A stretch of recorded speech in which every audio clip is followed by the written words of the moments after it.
संगत की इजाजत दे नाल सारे असी अज ये साडा प्रैक्टिकली दूसरा राउंड चल रहा है। पहले मंगलवार तो असी पिछले मंगलवार तो चालू किया सी। भाई मलकीत सिंह जी ने सानू संगत नाल जोड़िया सी ते उथों चल के 4 वक्ता जिहड़े साडे नाल जुड़े हैं अलग अलग तरीके दे नाल अपने एक्सपीरियंसिंग साडे नाल शेयर किए है। हुण तकरीबन दूसरा राउंड है, फिर तीसरा है। मेरा ख्याल है तकरीबन 6 कू राउंड मिनिमम हर वक्ता नू चाहिए कि अपनी थॉट नू पूरा कंप्लीट करन वास्ते जेड़े जेड़े सब्जेक्ट के उपर वो साडे नाल सारे सांझ कर रहे हैं। आज दूसरा जो राउंड के उपर भाई मलकीत सिंह जी ने सानू वो शब्दां नाल सांझ कर रहे हैं। वैसे ही मन च आया कि क्या 500 साल बाद गुरु नानक देव जी आज इत्थे आन और सानू देखन तो शायद उन्होंने इंज ही लगे कि असी भी जिस तरह कोई उस वेले पंडित या मौलवी कोई मंत्र या कोई चीज पढ़दा सी और कॉमन आदमी नू समझ नहीं आंदा सी, लेकिन वो ब्राह्मणवाद दे विच उन्होंने लगा रहिंदा सी। ते जिस तरह कोई ब्राह्मण होड़ी च उन्होंने समझांदा सी भाई इंज कर लै ओम भूर्भुवः स्वाहा, ते ओ इंसान उसे मिथि चो करदा रहिंदा सी, ना कि कदी ओनू ये समझ पई ते ना किसी ने ओनू समझाया। गुरु नानक ही ऐसा एक पैगंबर अवतार, एक गुरु दा चानन होए कि जिन्हां ने सानू ये कहा कि जदों तक तेनू समझ ना पवे तां तक तू काम कोई नहीं करना। चाहे वो जनेऊ दी गल सी, चाहे वो मक्का मदीना जाके वैस्ट वाल पूजा करन दी गल सी, या नमाज पढ़न दी गल सी, या सिद्ध गोश सी, या होर कोई गल सी। One has to be a critic mind to understand whom are you worshipping, what are you worshipping, what is your action, and what is the reaction of that worshipping the Lord, the Almighty, the universal power. साढ़े कोल चारों वक्ता ने बड़े पहले वीर जी ने सानू शब्दांजलि भी समझाया, मलकीत जी ने पहली क्लास दे विच। दूसरी विच सानू ये चीज समझाई गई कि भाई तू किस तरीके दे नाल ये अध्ययन कर सकता है कि भाई what is the universal power, what is the scientific relevance to the Gurbani. वो वीर जी ने बड़े अच्छे समझाया। फिर तीसरी क्लास दे विच असीं जिसले प्रवेश किया ते सानू जपजी साहब दी बानी विचों पहले मूल मंत्र ते पहले 2 पौड़ियां दे राही वो चानन पाया साडे गुरमीत वीर जी ने। पिछली क्लास साडे कोल हुई जिहदे विच सानू ये समझ आया कि गुरु ने एक खेड रचाई किस तरह, इहदे च किहड़ी-किहड़ी चीज़ां हैगियां। ये सारा बड़ा ही एक सीक्वेंस नाल साडे विच गुरु महाराज की कृपा नाल ये चीज़ चल रही है। अज दी सांझ करनगे मलकीत वीर जी। सानू उन्हां ने पिछली वारी पल्ले टैंडे लागी ते शब्द पहले मिलनी ते जरा गांदे हाँ और ओदी रेलेवेंस दे नाल कि ओदा रेलेवेंस इनटू द रियल जो आनंद कारज या जिसके ऊपर असी वो चीज गांदे हैं करते हाँ, अज दे संदर्भ दे विच कितनी को सानू सोच है, कितनी की ओदी पवित्रता है, कितनी की ओदी मान्यता है और कितनी की ओदी विचारन वाली गल है। अज वो सानू उस तो अगे लैके चलणगे कि आनंद कारज और 4 जो असी लावां कहंदे हां ओदी की सिग्निफिकेंट है। मैं वेलकम करदा मलकीत जी, तुसी अब साडे नाल ओ सांझ करो ताकि साडे मन दी दुविधा दूर होण और सानू समझ पे कि साडा गुरु नानक, साडी गुरबानी, साडा गुरु ग्रंथ साहब सानू की उजागर करना चाहते हैं। मलकीत जी आओ और साडी संगत नाल शांत करो। वाहिगुरू जी का खालसा, वाहिगुरू जी की फतेह। बहुत बहुत धन्यवाद वीर जी, तुसी बड़े थोड़े शब्दां दे विच बहुतियां गल्लां जिहड़े पिछले 4 क्लासेस दे विच आपां डिस्कस कीतियां ने ਉਹਨਾਂ ਤੇ ਤੁਸੀਂ ਬਾਖੂਬੀ ਜਿਹੜਾ ਆ ਉਹ ਚਾਨਣਾ ਪਾਇਆ। ਇੱਕ ਗੱਲ ਕਲਾਸ ਸ਼ੁਰੂ ਕਰਨ ਤੋਂ ਪਹਿਲਾਂ ਇੱਕ ਨਿੱਕੀ ਜਿਹੀ ਬੇਨਤੀ ਜਿਹੜੀ ਮੈਂ ਹਰ ਵਕਤ ਕਰਦਾ ਹਾਂ ਤੇ ਅੱਜ ਵੀ ਮੈਂ ਕਰਾਂਗਾ ਕਿ ਆਪੋ ਆਪਣੇ ਜਿਸ ਦੇ ਵੀ ਸਵਾਲ ਹੋਣ, ਜਿਸ ਦੇ ਪੁਆਇੰਟ ਹੋਣ, ਉਹ ਨਾਲ ਨਾਲ ਲਿਖੀ ਜਾਣ। ਆਪਾਂ ਇਹ ਵੀਰ ਜੀ ਹੋਣਾ ਨੇ ਜਿਹੜਾ ਤੁਸੀਂ ਸਾਰਿਆਂ ਨੇ ਇਨੀਸ਼ੀਏਟਿਵ ਲਿਆ ਆ, ਇਹ ਜਿਹੜਾ ਕਾਰਜ ਆਰੰਭਿਆ ਆ, ਇਹ ਇੱਕ ਸਫਾ ਵਿਛਾਈ ਹੈ ਜਿਹਦੇ ਵਿੱਚ ਬਾਬੇ ਦੀ ਬਾਣੀ ਕਹਿੰਦੀ ਗੁਰਮੁਖ ਬੈਸੋ ਸਫਾ ਵਿਛਾਏ ਹਰ ਨਾਮੇ ਕੇ ਹੋਵੋ ਜੋਰੀ ਵਾਲੀ ਗੱਲ ਜਿਹੜੀ ਆ ਆਪਾਂ ਕਰਦੇ ਹਾਂ। ਕੋਸ਼ਿਸ਼ ਕਰਦੇ ਹਾਂ ਕਿ ਰਲ ਮਿਲ ਕੇ ਆਪਾਂ ਉਸ ਗੁਰੂ ਦੀ ਗੱਲ, ਉਸ ਬਾਬੇ ਦੀ ਗੱਲ, ਉਸ ਬਾਣੀ ਨੂੰ ਸਮਝ ਸਕੀਏ। ਆਪਣੇ ਬੈਠਣ ਦਾ ਮਕਸਦ ਇੱਥੇ ਇੰਨਾ ਹੈ ਕਿ ਸਾਰੇ ਜਾਣੇ ਆਪੋ ਆਪਣੀ ਸਾਂਝ ਪਾਉਣ, ਆਪਣੀ ਗੱਲ ਰੱਖਣ ਤੇ ਆਪਾਂ ਕਿਸੇ ਨਾ ਕਿਸੇ ਸਿੱਟੇ ਤੱਕ ਪਹੁੰਚ ਸਕੀਏ, ਕਿਸੇ ਨਾ ਕਿਸੇ ਇੱਕ ਜਾਇਜ਼ ਜਗ੍ਹਾ ਤੇ ਪਹੁੰਚੀਏ ਜਿਸ ਜਾਇਜ਼ ਵਿਚਾਰ ਨੂੰ ਲੈ ਕੇ ਗੁਰੂ ਨਾਨਕ ਸਾਹਿਬ ਨੇ ਸਾਡੇ ਜੀਵਨ ਨੂੰ ਜਾਇਜ਼ ਠਹਿਰਾਉਣ ਦੇ ਲਈ ਯਤਨ ਕੀਤੇ ਸਨ। ਸਮੁੱਚੀ ਗੁਰੂ ਗ੍ਰੰਥ ਸਾਹਿਬ ਦੀ ਬਾਣੀ ਜਦੋਂ ਅਸੀਂ ਪੜ੍ਹਦੇ ਹਾਂ ਤਾਂ ਸਾਨੂੰ ਏਦਾਂ ਮਹਿਸੂਸ ਹੁੰਦਾ ਹੈ ਕਿ ਗੁਰਬਾਣੀ ਮਨੁੱਖ ਦਾ ਜੀਵਨ ਜਾਚਦਾ ਹੈ। ਸੋ ਆਓ ਆਪਾਂ ਇੱਕ ਝਾਤ ਮਾਰਦੇ ਹਾਂ, ਕੋਸ਼ਿਸ਼ ਕਰਦੇ ਹਾਂ ਕਿ ਇਸ ਖਾਸ ਸਾਲ ਦੇ ਵਿੱਚੋਂ ਰਲ ਮਿਲ ਕੇ ਆਪਾਂ ਮੁੱਕੀ ਚੁਗੀਏ, ਆਪਾਂ ਕੁਛ ਨਾ ਕੁਛ ਵਿਚਾਰ ਲੱਭੀਏ ਤਾਂ ਕਿ ਸਾਡੇ ਜੀਵਨ ਨੂੰ ਸੁਖਾਲਾ ਤੇ ਵਧੀਆ ਆਉਣ ਵਾਲੇ ਸਮੇਂ 'ਚ ਬਣ ਸਕੇ। ਸੋ ਆਓ ਸਾਰੀਆਂ ਸੰਗਤਾਂ, ਜਿਹੜੇ ਬੱਚੇ, ਮੇਰੀਆਂ ਭੈਣਾਂ, ਬਜ਼ੁਰਗ, ਸਿਆਣੇ ਬੈਠੇ ਨੇ, ਸਾਰਿਆਂ ਨੂੰ ਮੇਰੇ ਵੱਲੋਂ ਇੱਕ ਵਾਰ ਵਾਹਿਗੁਰੂ ਜੀ ਕਾ ਖਾਲਸਾ, ਵਾਹਿਗੁਰੂ ਜੀ ਕੀ ਫਤਿਹ। ਪਿਛਲੀ ਕਲਾਸ ਦੇ ਵਿੱਚ ਆਪਾਂ ਗੱਲ ਕੀਤੀ ਸੀ ਸ਼ਬਦ ਪੜ੍ਹੇ ਜਾਂਦੇ ਨੇ ਆਨੰਦ ਕਾਰਜ ਦੇ ਉੱਤੇ, ਉਹ ਕਿੰਨੇ ਰੈਲੇਵੈਂਟ ਨੇ ਉਸ ਆਨੰਦ ਕਾਰਜ ਦੀ ਰਸਮ ਦੇ ਨਾਲ ਕਿ ਉਹਨਾਂ ਦਾ ਕੋਈ ਨਾ ਕੋਈ ਹੋਰ ਸੰਦਰਭ ਹੈ। ਤੇ ਉਹਦੇ ਵਿੱਚੋਂ ਇੱਕ ਗੱਲ ਜਿਹੜੀ ਹੈ ਅਸੀਂ ਸਾਰਿਆਂ ਨੇ ਸਮਝਣ ਦੀ ਕੋਸ਼ਿਸ਼ ਕੀਤੀ ਸੀ, ਵਿਚਾਰਨ ਦੀ ਕੋਸ਼ਿਸ਼ ਕੀਤੀ ਸੀ ਕਿ ਗੁਰਬਾਣੀ ਜਿਹੜੀ ਹੈ ਜਾਂ ਗੁਰਬਾਣੀ ਦੇ ਜਿਹੜੇ ਸ਼ਬਦ ਲਿਖੇ ਗਏ ਨੇ ਉਹ ਮਨੁੱਖਾ ਜਨਮ ਨੂੰ ਸਵਾਰਨ ਲਈ ਲਿਖੇ ਗਏ ਨੇ। ਜੇ ਕਾਰਜ ਦੀ ਗੱਲ ਹੈ, ਪੱਲੇ ਤੈਂਡੇ ਲਾਗੀ ਦੀ ਗੱਲ ਹੈ, ਤੇ ਮਨੁੱਖ ਨੇ, ਇਨਸਾਨ ਨੇ ਗੁਰੂ ਦੀ ਵਿਚਾਰ ਸੁਣ ਕੇ ਉਸ ਅਕਾਲ ਪੁਰਖ ਦੀ ਗੱਲ ਨੂੰ ਪੱਲੇ ਬੰਨਣਾ ਆ ਤੇ ਉਹਦੇ ਪੱਲੇ ਲੱਗਣਾ ਆ। ਅੱਜ ਆਪਾਂ ਗੱਲ ਕਰਾਂਗੇ ਲਾਵਾਂ ਜਿਹੜੀਆਂ 4 ਪੜ੍ਹੀਆਂ ਜਾਂਦੀਆਂ ਨੇ। ਤੇ ਵੈਸੇ ਲਾਵਾਂ ਨਾਮ ਦੀ ਬਾਣੀ ਗੁਰੂ ਗ੍ਰੰਥ ਸਾਹਿਬ ਦੇ ਵਿੱਚ ਕੋਈ ਵੀ ਅੰਕਿਤ ਨਹੀਂ ਹੈ।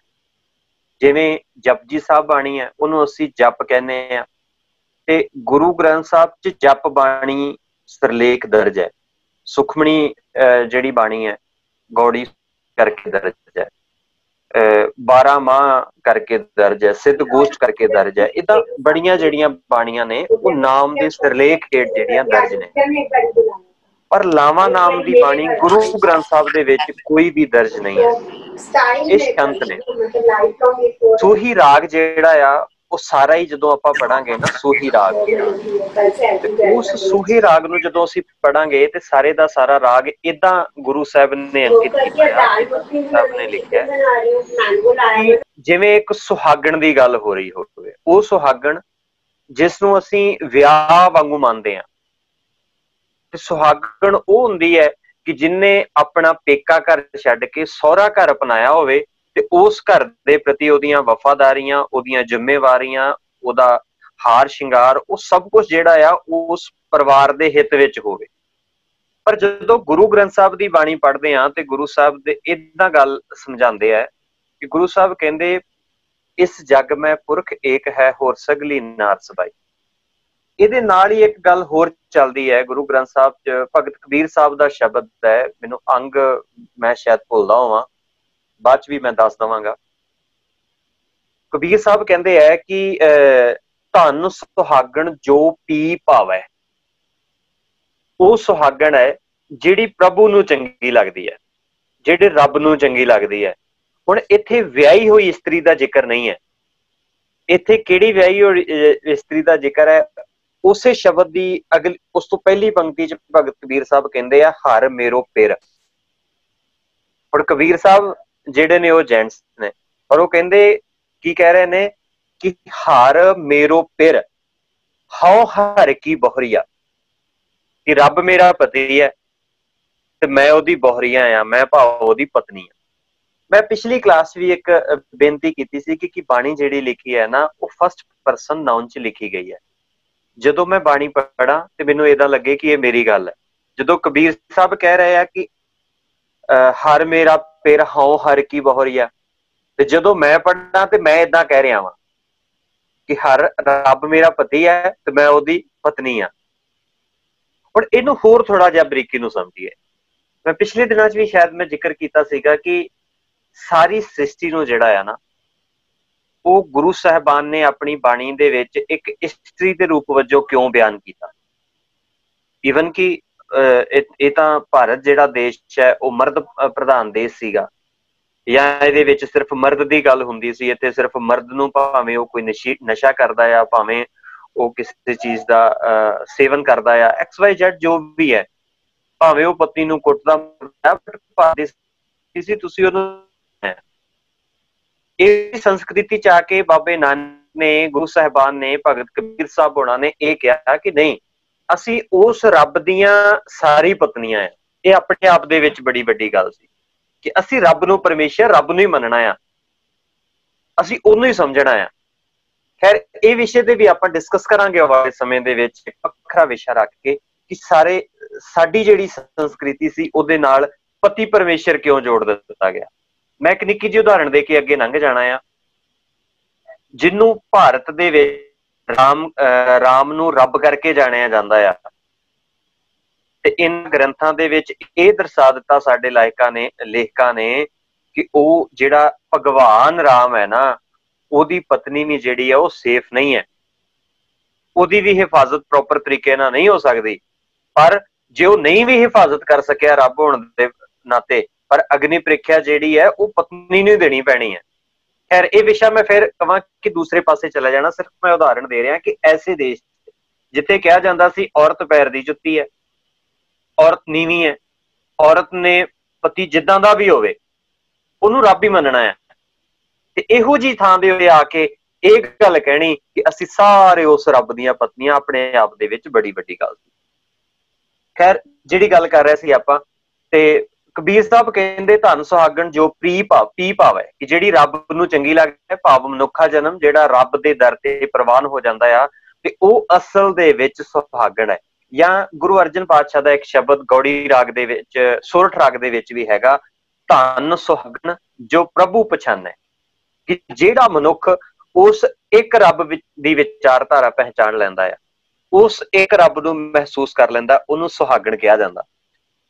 ਹੁਣ ਇੱਕ ਚੀਜ਼ ਇਹਦੇ ਵਿੱਚੋਂ ਅਸੀਂ ਹੋਰ ਸਮਝ ਲਈਏ ਕਿ ਜਦੋਂ ਅਸੀਂ ਸ਼ਬਦ ਪੜ੍ਹਦੇ ਆ ਨਾ, ਮੈਂ ਪਿਛਲੇ ਕਲਾਸ 'ਚ ਵੀ ਜ਼ਿਕਰ ਕੀਤਾ ਸੀਗਾ ਕਿ ਇੱਕ ਸ਼ਬਦ ਪੜ੍ਹਿਆ ਜਾਂਦਾ ਹੈ ਅਕਸਰ, ਧਨ ਪਿਰ ਇਹ ਨਾ ਆਖੀਆਂ ਬੈਨ ਇਕੱਠੇ ਹੋਏ, ਏਕ ਜੋਤ ਦੋਏ ਮੂਰਤੀ ਧਨ ਪਿਰ ਕਹੀਆਂ ਸੋਏ। ਇਹ ਗੁਰੂ ਅਮਰਦਾਸ ਪਾਤਸ਼ਾਹ ਜੀ ਦਾ ਸ਼ਬਦ ਹੈ ਤੇ ਪੇਜ ਨੰਬਰ 788 ਉੱਤੇ ਹੈ। ਤੇ ਇਹਦੇ ਵਿੱਚ ਵੀ ਜਿਹੜੀ ਗੱਲ ਹੋ ਰਹੀ ਹੈ ਨਾ, ਤੇ ਉਸ ਪਤੀ ਪਤਨੀ ਦਾ ਇਹ 'ਚ ਵੀ ਜ਼ਿਕਰ ਨਹੀਂ ਹੈ ਕਿ ਜਿਹੜੀਆਂ ਲਾਵਾਂ ਲੈ ਰਹੇ ਨੇ। ਇੱਥੇ ਮੈਂ ਬਾਅਦ 'ਚ ਆਉਣਾ ਆ ਇਸ ਪਾਸੇ ਕਿ ਇਹਨੂੰ ਅਸੀਂ ਕਿਵੇਂ ਸਮਝਣਾ ਆ। ਹੁਣ ਇਹ ਜਿਹੜੀ ਪੰਕਤੀ ਹੈ, ਇਹ ਵੀ ਪੰਕਤੀ ਇਹ ਹੈਗੀ ਹੈ ਕਿ ਪਿਰ ਕੌਣ ਹੈ? ਰੱਬ।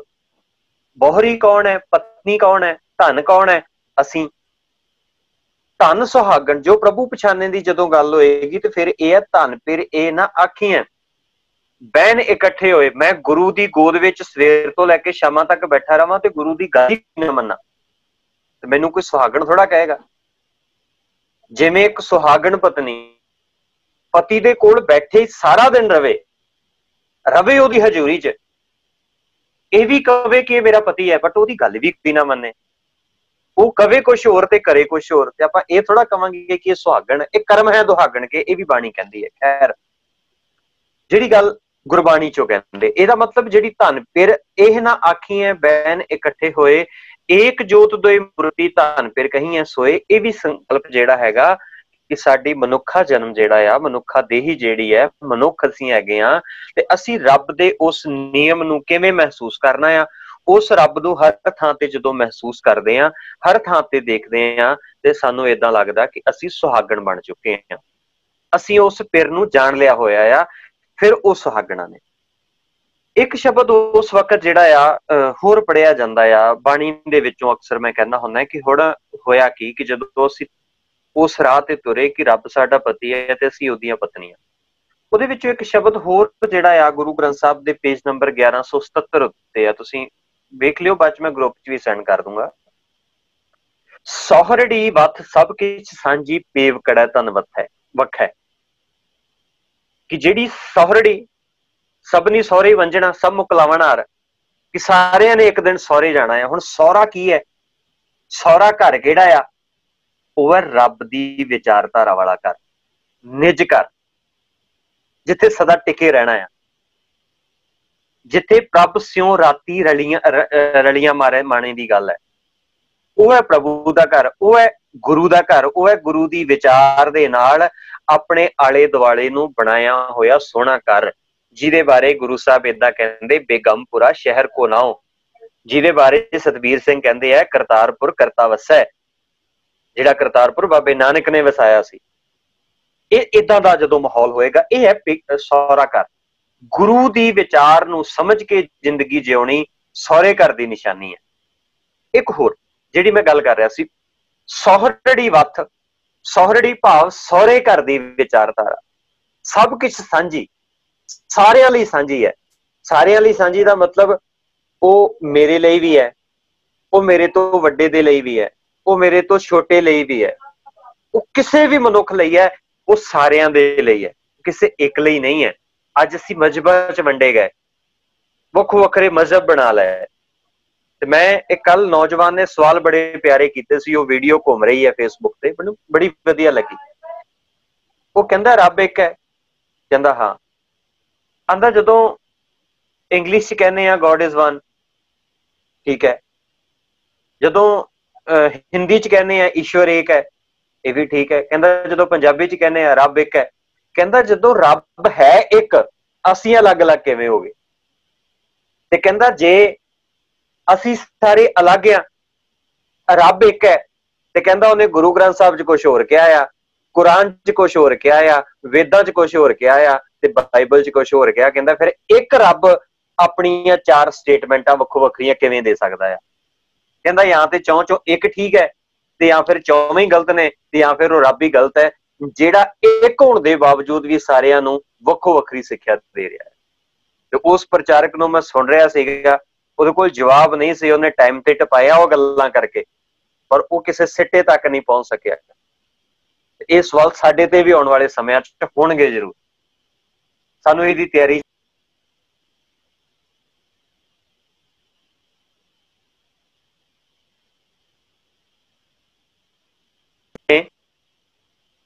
गुरु साहब सानू किस चीज दे पाबंदी बनाना चाहते हैं? गुरु साहब सानू की सिखाना चाहते सीगे? ये चीज महसूस करनी पैगी। हुण सौहरड़ी वथ सब किछ सांझी, सौहरड़ी भाव रब दे घर दे विच, जिथे रब दी विचारधारा आ। जिवें एक उदाहरण दवां, गुरु नानक साहब की कहंदे आ, नीचा अंदर नीच जात, नीची हूं अत नीच, नानक तिनके संग साथ वड्डियां सो क्यारी।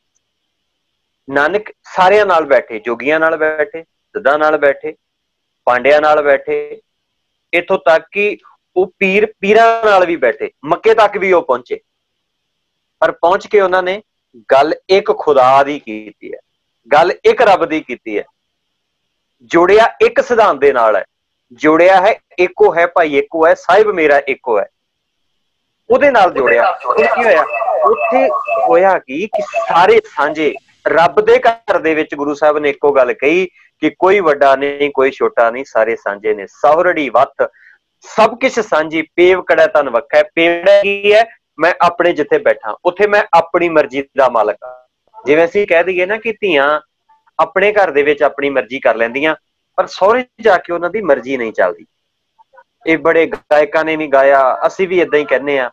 ਤੇ मैं पिछले दिन भी बेनती की सी कि असीं एक पैट डायलॉग बना लिया कि धी जिहड़ी है वो बेगाना धन है। क्यों बेगाना धन है? मैं नहीं मानता इस गल नाल, मैं इस स्टेटमेंट नाल कदी भी सहमत नहीं होया। ते असीं ये भी कहने कि इहदा घर किहड़ा है, इस घर विआही जांदी है वो भी उहदा घर नहीं, जिथों विआही जांदी है वो भी उहदा घर नहीं। ईवन कि सानूं इस तरीके नाल समझना चाहीदा सीगा कि उहदे दो घर ने। खैर ये भी विषय बाद च आपां विचारांगे किसी दिन। पेवकड़ा भाव अपनी मर्जी दे घर दे विच रहिंदे आ, पेवकड़ा अपनी मनमुखताई दे राह ते चलदे आ, गुरु दी सोझी लै तो बिना। पेवकड़ा तां उत्थे आपो अपना सब कुछ वखो वखरा रखिया होया। पर जदों गुरु दे राह ते चलांगे सोहरड़े पेव कड़ैतन च वखै आप कोई दोष ना देऊं जाना ना ही रखे मैं कुछ जी है। हुण कुछ जी दा भाव मेरे काम कुछ चज्जे ने, काम जेड़े ने वो मीनिंग वो एफर्ट्स ते हो रहे ने, बट वो एफर्ट्स हो रहे हैं जिहदे नाल समाज नूं सेध नहीं मिल रही, समाज चंगा नहीं बन रहा। ਇਹਦਾ मतलब ਜੇ ਦੀ ਨਿਸ਼ਾਨੀ है। ਤੇ ਗੁਰਬਾਣੀ ਦੇ ਵਿੱਚ ਤਿੰਨ ਚੀਜ਼ਾਂ ਨੇ। ਬਾਣੀ ਜਦੋਂ ਲਾਵਾਂ ਦੀ ਸ਼ੁਰੂ ਹੁੰਦੀ, ਲਾਵਾਂ ਤੋਂ ਪਹਿਲਾਂ ਤਿੰਨ ਬਾਣੀਆਂ ਆਉਂਦੀਆਂ ਨੇ, ਕੁਚੱਜੀ, ਸੁਚੱਜੀ, ਫਿਰ ਗੁਣਵੰਤੀ ਹੈ। ਉਸ ਤੋਂ ਬਾਅਦ ਲਾਵਾਂ ਜਿਹੜੀਆਂ ਅੱਗੇ ਅਸੀਂ ਸ਼ੰਤ ਦੇ ਰੂਪ ਚ ਪੜ੍ਹਦੇ ਹਾਂ ਉਹ ਆ ਜਾਂਦੀਆਂ ਨੇ। ਕਰਦਾ ਹਾਂ ਇਹ ਜਿਹੜਾ ਮੈਂ ਗੱਲ ਕਹਿਣੀ ਚਾਹੁੰਦਾ ਸੀ ਕਿ ਫਿਰ ਰੱਬ ਹੈ, ਅਸੀਂ ਸਾਰੇ ਪਤਨੀਆਂ ਆ, ਤੇ ਮਰਜ਼ੀ ਛੱਡ ਕੇ अपना स्वार्थ, अपना निज, अपनी परसनली गल छड्ड के उस रब दे राह ते तुर पैना, सौहरे घर जाना है। भाव रब नूं समझ लैना सौहरे घर दी निशानी है। ये चीज मैनूं लगदा है क्लीयर हो गई होएगी। इस तों फिर आपां बाद च विचार लवांगे। हुण जदों असीं लावां पढ़दे हां, लावां वैसे नाम दी कोई बाणी गुरु ग्रंथ साहिब च नहीं है, शंत बाणी है गुरु ग्रंथ साहिब दे विच गुरु रामदास पातशाह दी लिखी हुई। वैसे ते 772 ਦੇ ਉੱਤੇ ਜਿਹੜਾ ਗੁਰੂ ਅਮਰਦਾਸ ਪਾਤਸ਼ਾਹ ਦਾ ਸ਼ੰਤ ਹੈ ਉਹ ਵੀ ਵਿਚਾਰਨ ਵਾਲਾ ਆ। ਤੇ ਮੈਂ ਕੋਸ਼ਿਸ਼ ਕਰਾਂਗਾ ਕਿ ਉਹ ਜਿਹੜਾ ਸ਼ੰਤ ਹੈ ਮੈਂ ਆਉਣ ਵਾਲੇ ਸਮੇਂ ਦੇ ਵਿੱਚ ਲਿਖ ਕੇ ਜਾਂ ਉਹਦੀ ਕੋਈ ਆਡੀਓ ਬਣਾ ਕੇ ਜਾਂ ਕਿਸੇ ਨਾ ਕਿਸੇ ਤਰੀਕੇ ਨਾਲ ਗਰੁੱਪ ਚ ਪਾਵਾਂਗਾ, ਉਹ ਤੁਸੀਂ ਉੱਥੋਂ ਆਪਾਂ ਵਿਚਾਰ ਕਰਦੇ ਰਵਾਂਗੇ। ਅੱਜ ਆਪਣਾ ਸੀ ਲਾਵਾਂ ਦਾ ਸੰਕਲਪ, ਜਿੱਥੇ ਲਾਵਾਂ ਗੁਰੂ ਰਾਮਦਾਸ ਪਾਤਸ਼ਾਹ ਦਾ ਸ਼ੰਤ ਸ਼ੁਰੂ ਹੁੰਦਾ ਹੈ ਨਾ, ਦੂਸਰਾ ਸ਼ੰਤ ਹੈ ਲਾਂ ਵਾਲਾ। ਹਰ ਪਹਿਲੜੀ ਲਾਮ ਪ੍ਰਵਿਰਤੀ ਕਰਮ ਦਰੜਾਇਆ, ਉਹ ਦੂਜਾ ਸ਼ੰਤ ਹੈ। ਉਤੋਂ ਇੱਕ ਪਹਿਲਾ ਸ਼ੰਤ ਹੈ, ਅਸੀਂ ਉਹ ਜਿਹੜਾ ਵਿਚਾਰਾਂਗੇ ਤੇ ਫਿਰ ਸਾਨੂੰ ਪਤਾ ਲੱਗੂਗਾ ਕਿ ਕਿਹੜੇ ਵਿਆਹ ਦੀ ਗੱਲ ਹੋ ਰਹੀ ਹੈ, ਕਿਹੜੀਆਂ ਲਾਵਾਂ ਲੈਣੀਆਂ ਨੇ ਤੇ ਕਿੰਨੇ ਲਾਵਾਂ ਲੈਣੀਆਂ ਨੇ, ਇਹਦਾ ਸੰਦਰਭ ਕੀ ਹੈਗਾ ਆ। ਪਰ ਜਿਹੜਾ ਉਸ ਤੋਂ ਪਹਿਲਾ ਸ਼ਬਦ ਹੈ 773 ਅੰਗ ਦੇ ਉੱਤੇ ਸਤਿਗੁਰੂ ਗੁਰੂ ਰਾਮਦਾਸ ਪਾਤਸ਼ਾਹ ਜੀ ਦਾ, ਉਹ ਸਤਿਗੁਰ ਅਵਗੁਣ ਵਿਕਣਾ ਗੁਣ ਰਵਾਂ ਬਲ ਰਾਮ ਜੀ। ਇਹਦੇ ਅਰਥ ਸਪਸ਼ਟ ਨੇ ਕਿ ਸਤਿਗੁਰ ਪੁਰਖ ਮਿਲ ਗਿਆ ਤੇ ਮੇਰੇ ਅੰਦਰ ਕੀ ਹੈ, ਅਵਗੁਣ ਵਿਕਣ ਲੱਗ ਪਏ, ਖਤਮ ਹੋਣ ਲੱਗ ਪਏ, ਤੇ ਮੇਰੀ ਜ਼ਿੰਦਗੀ ਚ ਗੁਣ ਰਵਾਂ ਗੁਣ ਆਣੇ ਸ਼ੁਰੂ ਹੋ ਗਏ ਜਦੋਂ ਗੁਰੂ ਦੀ ਵਿਚਾਰ ਜਾਣਦੇ ਚਲੇ। ਹਰ ਹਰ ਨਾਮ ਤੇ ਆਏ, ਹਰੀ ਦਾ ਨਾਮ ਤੇ ਆਇਆ।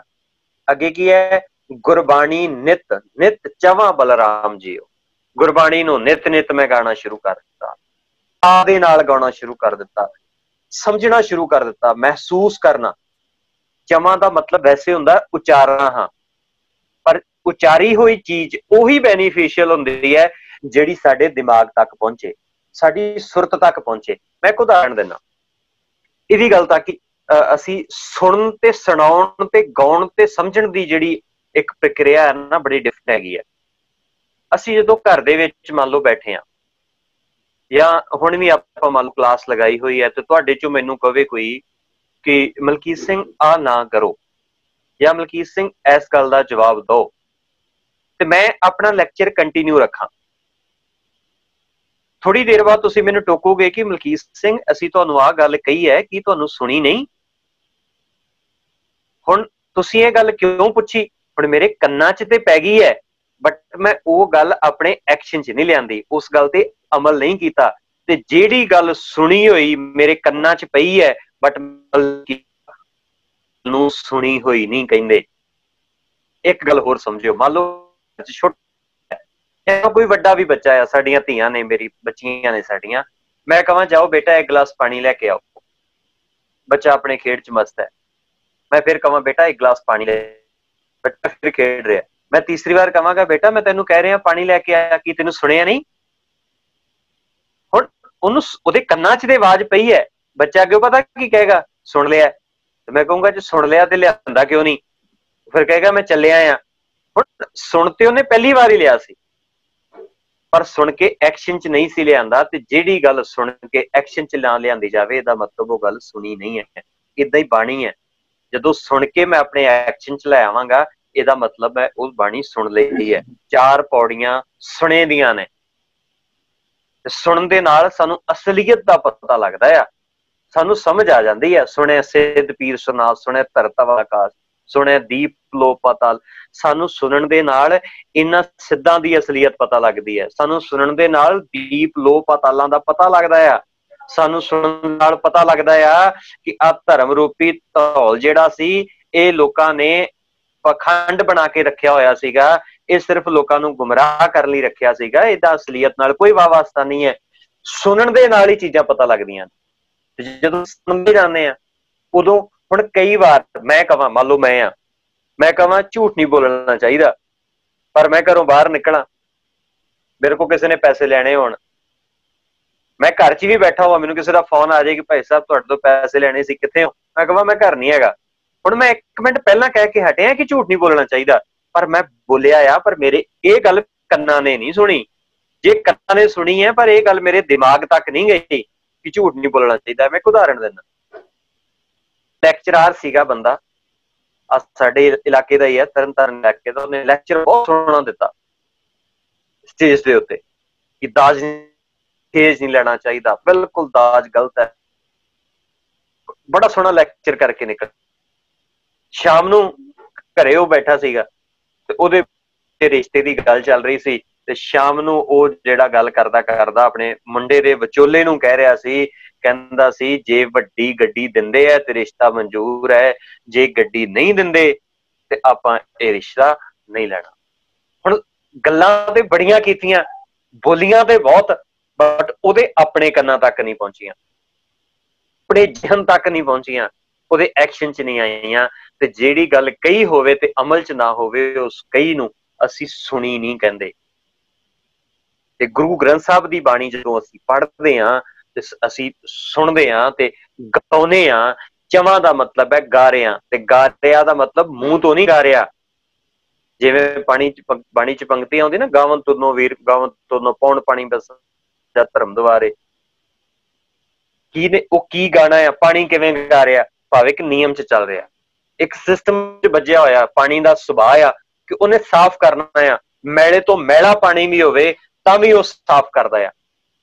ਤੇ ਪਾਣੀ ਦੀ ਖਾਸੀਅਤ ਹੈ, ਪਾਣੀ ਨੂੰ ਤੁਸੀਂ ਉਬਲਣਾ ਵੀ ਰੱਖੋ ਨਾ, ਉਬਾਲੋ ਵੀ, ਤੇ ਪਾਣੀ ਦੀ ਖਾਸੀਅਤ ਹੈ ਪਾਣੀ ਪਤੀਲੇ 'ਚ ਪਿਆ ਹੋਇਆ ਉਬਲ ਵੀ ਜਾਵੇ ਤੇ ਉਬਲ ਕੇ ਵੀ ਆਕਾਸ਼ 'ਚ ਜਾਂਦਾ ਆ, ਤੇ ਆਕਾਸ਼ 'ਚ ਜਾ ਕੇ ਫਿਰ ਬੱਦਲ ਬਣਦਾ ਆ, ਬੱਦਲ ਬਣ ਕੇ ਫਿਰ ਠੰਡ ਪਹੁੰਚਾ ਦਿੰਦਾ ਆ। ਇਹ ਪਾਣੀ ਦੀ ਖਾਸੀਅਤ ਹੈ, ਰਿਹਾ ਆ ਉਹ। ਅੱਛਾ, ਭਾਈ ਗੁਰਦਾਸ ਕਹਿੰਦੇ ਕਿ ਬੰਦਿਆ ਪਾਣੀ ਤੋਂ ਸਿੱਖ, ਪਾਣੀ ਵਰਗਾ ਬਣ। ਕਿ ਪਾਣੀ 'ਚ ਕੀ ਹੈ? ਉਹਨੂੰ ਜਿੰਨਾ ਮਰਜ਼ੀ ਤਪਾਈ ਜਾਓ, ਜਿੰਨਾ ਮਰਜ਼ੀ ਸਾੜੀ ਜਾਓ, ਪਰ ਉਹਦੀ ਖਾਸੀਅਤ ਤਪਦਾ ਜ਼ਰੂਰ ਹੈ, ਪਰ ਉਹ ਖਾਸੀਅਤ ਰੱਖਦਾ, ਭਾਫ ਬਣ ਕੇ ਵੀ ਉੱਡਦਾ ਆ, ਬਾਅਦ ਫਿਰ ਧਰਤੀ ਨੂੰ ਠੰਡਾ ਕਰਦਾ ਹੈ। ਤੇ ਆਪਾਂ ਅੱਗ ਲੱਗ ਜੇ ਨਾ, ਕਿਤੇ ਅੱਗ ਲੱਗ ਜੇ, ਜਿਹੜੀ ਅੱਗ ਦੇ ਨਾਲ ਤੁਸੀਂ ਪਾਣੀ ਨੂੰ ਉਬਾਲ ਰਹੇ ਹੋ, ਉਹੀ ਅੱਗ ਕਿਤੇ ਘਰ ਨੂੰ ਲੱਗ ਜਾਏ, ਉਬਲਦਾ ਪਾਣੀ ਉਸ ਅੱਗ ਤੇ ਪਾਓਗੇ ਤੇ ਉਹ ਫਿਰ ਵੀ ਬੁਝਾ ਦੇਗਾ। ਉਹਦੀ ਖਾਸੀਅਤ ਹੈ। ਮਨੁੱਖ ਦਾ ਇਹ ਸੁਭਾਅ ਹੋਣਾ ਚਾਹੀਦਾ ਸੀ। ਸਾਡੀ ਜ਼ਿੰਦਗੀ ਗੁਣ ਚਵਾਂ, ਗੁਣ ਗਾਉਣ ਦਾ ਮਤਲਬ ਇਹ ਸੀਗਾ ਕਿ ਮੈਂ ਜੇ ਗਾ ਰਿਹਾ, ਮੇਰਾ ਸਰੀਰ ਗਾਵੇ, ਮੇਰਾ ਐਕਸ਼ਨ ਗਾਵੇ, ਮੇਰੀਆਂ ਅੱਖਾਂ ਗਾਉਣ, ਮੇਰੀ ਜ਼ੁਬਾਨ ਭਾਵੇਂ ਗਾਣਾ ਗਾਵੇ, ਪਰ ਮੇਰੇ ਹੱਥ ਗਾਉਣ, ਮੇਰੇ ਪੈਰ ਗਾਉਣ, ਮੇਰਾ ਜ਼ਿਹਨ ਗਾਵੇ, ਮੇਰੀ ਸੁਰਤ ਗਾਵੇ। ਮੈਂ ਜਿੱਥੇ ਵੀ ਬੈਠਾ ਮੇਰੀ ਸੁਰਤ ਵਿੱਚ ਉਹ ਗੱਲਾਂ ਹੋਣ। ਮੇਰੀ ਸੁਰਤ ਜਦੋਂ ਗਾਉਣ ਲੱਗ ਪਈ ਨਾ, ਉਦੋਂ ਸਾਡੀ ਸਮਾਜ 'ਚ ਭਗਤ ਪੂਰਨ ਸਿੰਘ ਪੈਦਾ ਹੋਣਗੇ। ਅੱਜ ਜ਼ੁਬਾਨਾਂ ਗਾ ਰਹੀਆਂ ਨੇ, ਤੇ ਜ਼ੁਬਾਨਾਂ ਗਾਉਣ ਕਰਕੇ ਗਾਇਕ ਤਾਂ ਬੜੇ ਹੋਣਗੇ, ਬੜੇ ਸੁਰੀਲੇ ਗਾਇਕ ਹੋਣਗੇ, ਉਹਨਾਂ ਦੀ ਧੁਨ ਬੜੀ ਵਧੀਆ ਹੋਏਗੀ, ਬਟ ਭਗਤ ਪੂਰਨ ਸਿੰਘ ਨਹੀਂ ਹੋਣਗੇ ਅੱਜ। ਕਿਉਂਕਿ ਭਗਤ ਪੂਰਨ ਸਿੰਘ ਜ਼ੁਬਾਨ ਤੋਂ ਨਹੀਂ ਸੀ ਗਾਉਂਦਾ, ਉਹ ਦਿਲ ਤੋਂ ਗਾਉਂਦਾ ਸੀ। ਤੇ ਜਿਵੇਂ ਬਾਬੇ ਨਾਨਕ ਦੇ ਬਾਰੇ ਗੱਲ ਕਹੀ ਜਾਂਦੀ ਨਾ ਕਿ ਬਾਬੇ ਨਾਨਕ ਨੇ ਗਾ ਕੇ ਰੱਬ ਨੂੰ ਪਾ ਲਿਆ। ਉਹਨੇ ਓਸ਼ੋ ਨੇ ਲਿਖੀ ਸੀ ਗੱਲ, ਕਹਿੰਦਾ ਬਾਬੇ ਨਾਨਕ ਨੇ ਗਾਇਆ, ਕਹਿੰਦਾ ਇੰਨਾ ਮਸਤ ਹੋ ਕੇ ਗਾਇਆ, ਇੰਨਾ ਮਸਤ ਹੋ ਕੇ, ਕਹਿੰਦਾ ਬਾਬਾ ਨਾਨਕ ਤੇ ਰੱਬ ਇੱਕ ਹੀ ਹੋ ਗਿਆ, ਪਤਾ ਹੀ ਨਹੀਂ ਲੱਗਾ ਕਿ ਗਾਉਂਦਾ ਗਾਉਂਦਾ ਉਹ ਚ ਕਦੋਂ ਸਮਾ ਗਿਆ। ਹੁਣ ਬਾਬੇ ਨਾਨਕ ਨੇ ਕਿਹੜਾ ਗਾਇਆ ਸੀ ਭਲਾ? ਜਾ ਕੇ ਪਾਂਡੇ ਦੇ ਕੋਲ ਬੈਠ ਕੇ ਸਮਝਾਇਆ ਸੀ ਕਿ ਪੰਡਤ ਜੀ ਅੱਜ ਜਨੇਊ ਹੱਕ ਸੱਚ ਦੀ ਜੇ ਗੱਲ ਕਰਦਾ ਤੇ ਪਵਾਓ। ਉਹਨੇ ਜਾ ਕੇ ਬਾਂਹ ਫੜ ਕੇ ਕੁਰੂਕਸ਼ੇਤਰ ਦੇ ਵਿੱਚ ਕਿਹਾ ਸੀਗਾ ਕਿ ਆਹ ਧਰਮ ਦੇ ਨਾਂ ਦੇ ਉੱਤੇ ਪਖੰਡ ਕਰਨ ਵਾਲੇ ਲੋਕੋ ਨਾ ਕਰੋ। ਇਹ ਗਾਣਾ ਸੀ ਬਾਬੇ ਨਾਨਕ ਦਾ। ਸ਼੍ਰੀਲੰਕਾ ਦੀ ਧਰਤੀ ਦੇ ਉੱਤੇ ਰਾਜੇ ਦੀ ਬਾਂਹ ਫੜ ਕੇ, ਰਾਜੇ ਸ਼ਿਵਨਾਵ ਦੀ ਬਾਂਹ ਫੜ ਕੇ ਕਿਹਾ ਸੀ ਤੂੰ ਰਾਜਨ ਹੈ, ਤੂੰ ਰਾਜਾ ਆ। ਪ੍ਰਜਾ ਦੀ ਜ਼ਿੰਮੇਵਾਰੀ ਹੁੰਦੀ ਹੈ, ਰਾਜੇ ਦੀ ਜ਼ਿੰਮੇਵਾਰੀ ਹੁੰਦੀ ਹੈ ਆਪਣੀ ਪ੍ਰਜਾ ਦਾ ਖਿਆਲ ਰੱਖਣਾ। ਮਾਈ ਬਾਪ ਹੁੰਦਾ ਆ ਰਾਜਾ, ਤੇ ਤੂੰ ਕੀ ਕਰ ਰਿਹਾ ਆ? ਲੁੱਟ ਰਿਹਾ ਲੋਕਾਂ ਨੂੰ, ਗੁੰਮਰਾਹ ਕਰ ਰਿਹਾ ਆ। ਤੈਨੂੰ ਕੁਰਸੀ ਮਿਲੀ ਹੈ ਰੱਬ ਦੇ ਹੁਕਮ ਨਿਯਮ ਦੇ ਮੁਤਾਬਕ, ਤੇ ਇਸ ਕੁਰਸੀ ਦੀ ਸੁਰਵਰਤੋਂ ਕਰ। ਤੇ ਉਹੋ ਹੀ ਰਾਜਾ ਸ਼ਿਵਨਾਬ ਨਾਨਕ ਦੇ ਪੈਰੀ ਪੈਂਦਾ ਤੇ ਕਹਿੰਦਾ ਨਾਨਕ ਮੈਂ ਤੇਰੇ ਨਾਲ ਜਾਣਾ ਆ। ਤੇ ਗੁਰੂ ਨਾਨਕ ਫਿਰ ਗੱਲ ਵੱਖਰੀ ਪਾ ਕੇ ਕਹਿੰਦੇ ਆ ਕਿ ਤੂੰ ਮੇਰੇ ਨਾਲ ਨਾ ਜਾ। ਹੁਣ ਰਾਜਾ ਬਣਿਆ ਤੂੰ ਅਸਲ ਦੇ ਵਿੱਚ, ਸਮਝ ਹੋਣ ਲੱਗੀ ਹੈ। ਤੇ ਅੱਜ ਇਸ ਕੁਰਸੀ ਤੇ ਬੈਠ, ਤੇ ਕੁਰਸੀ ਤੇ ਬੈਠ ਕੇ ਲੋਕਾਂ ਦਾ ਭਲਾ ਕਰ। ਅਸਲ ਰਾਜਾ ਬਣ ਕੇ ਵਿਖਾ ਲੋਕਾਂ ਨੂੰ, ਅਸਲ ਰਾਹ ਤੇ ਤੁਰ। ਇਹ ਸੀ ਅਸਲ ਦੇ ਵਿੱਚ ਬਾਬੇ ਨਾਨਕ ਦਾ ਗਾਣਾ। ਖੈਰ, ਜਿਹੜਾ ਮੈਂ ਗੱਲ ਕਰ ਰਿਹਾ ਸੀ, ਹਰ ਹਰ ਨਾਮ ਤੇ ਆਏ ਗੁਰਬਾਣੀ ਨਿਤ ਨਿਤ ਨਿਤ ਚਾਵਾਂ ਬਲਰਾਮ ਜੀਓ, ਗੁਰਬਾਣੀ ਸਦ ਮੀਠੀ ਲਾਗੀ ਪਾਪ ਵਿਕਾਰ ਗਵਾਇਆ। ਸਿੱਧੇ ਸਿੱਧੇ ਅਰਥ ਨੇ ਮੈਨੂੰ ਲੱਗਦਾ ਕਿ ਗੁਰਬਾਣੀ ਮਿੱਠੀ ਲੱਗਦੀ ਹੈ, ਤੇ ਜਦੋਂ ਮਿੱਠੀ ਬਾਣੀ ਜ਼ਿੰਦਗੀ ਚ ਆਉਂਦੀ ਹੈ ਤੇ ਪਾਪ ਵਿਕਾਰ ਜਿਹੜੇ ਨੇ ਉਹ ਆਪਣੇ ਆਪ ਚਲੇ ਜਾਂਦੇ ਨੇ। ਹਉਮੈ ਰੋਗ ਗਿਆ ਭਉ ਭਾਗਾ ਸਹਿਜੇ ਸਹਿਜ ਮਿਲਾਇਆ। ਹਉਮੈ ਦਾ ਰੋਗ ਚਲਾ ਗਿਆ, ਭਉ ਭਾਗਾ ਡਰ ਸੀ ਜਿਹੜਾ ਉਹ ਵੀ ਚਲਾ ਗਿਆ। ਅੱਗੇ ਜਾ ਕੇ ਕੀ ਹੋਇਆ? ਇੱਕ ਮਿੰਟ ਜੀ, ਮਾਫ ਕਰਨਾ।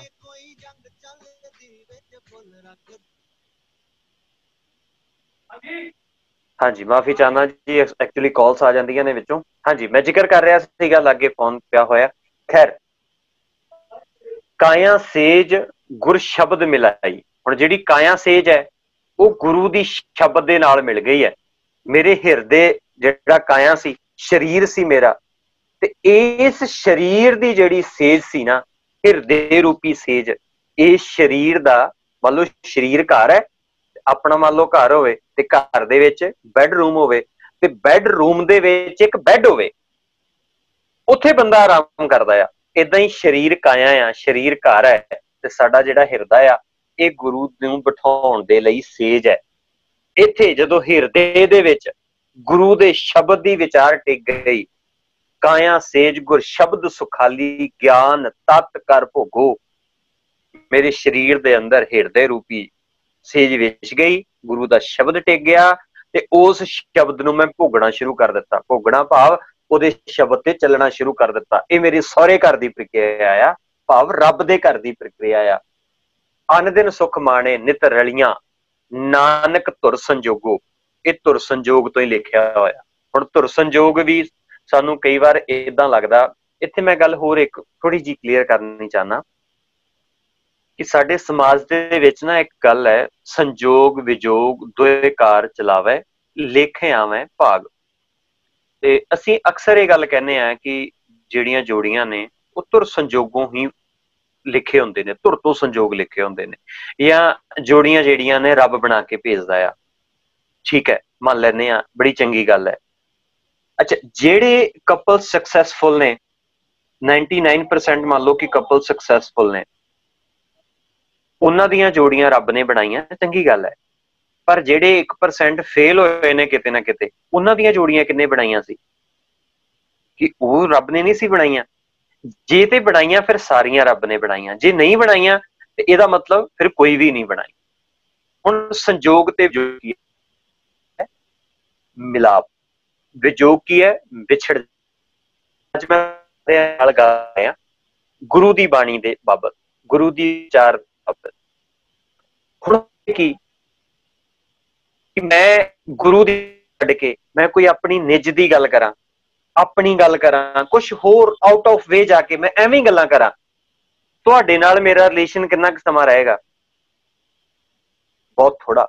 ਇਹਦਾ ਮਤਲਬ ਸੰਜੋਗ, ਮਿਲਾਪ ਤੇ ਵਿਛੋੜਾ, ਸੰਜੋਗ ਤੇ ਵਿਜੋਗ ਧੁਰ ਦੀ ਵਿਚਾਰਧਾਰਾ ਕਰਕੇ ਨੇ, ਸਹੀ ਵਿਚਾਰਧਾਰਾ ਕਰਕੇ ਨੇ। ਜੇ ਸਹੀ ਵਿਚਾਰਧਾਰਾ ਹੈ ਇਹਦਾ ਮਤਲਬ ਵਿਜੋਗ ਵੀ ਧੁਰੋਂ ਲਿਖਿਆ। ਹੁਣ ਧੁਰੋਂ ਕੋਈ ਪਿਛਲਾ ਕਿਤੇ ਹੋਰ ਨਹੀਂ ਹੈ ਧੁਰ।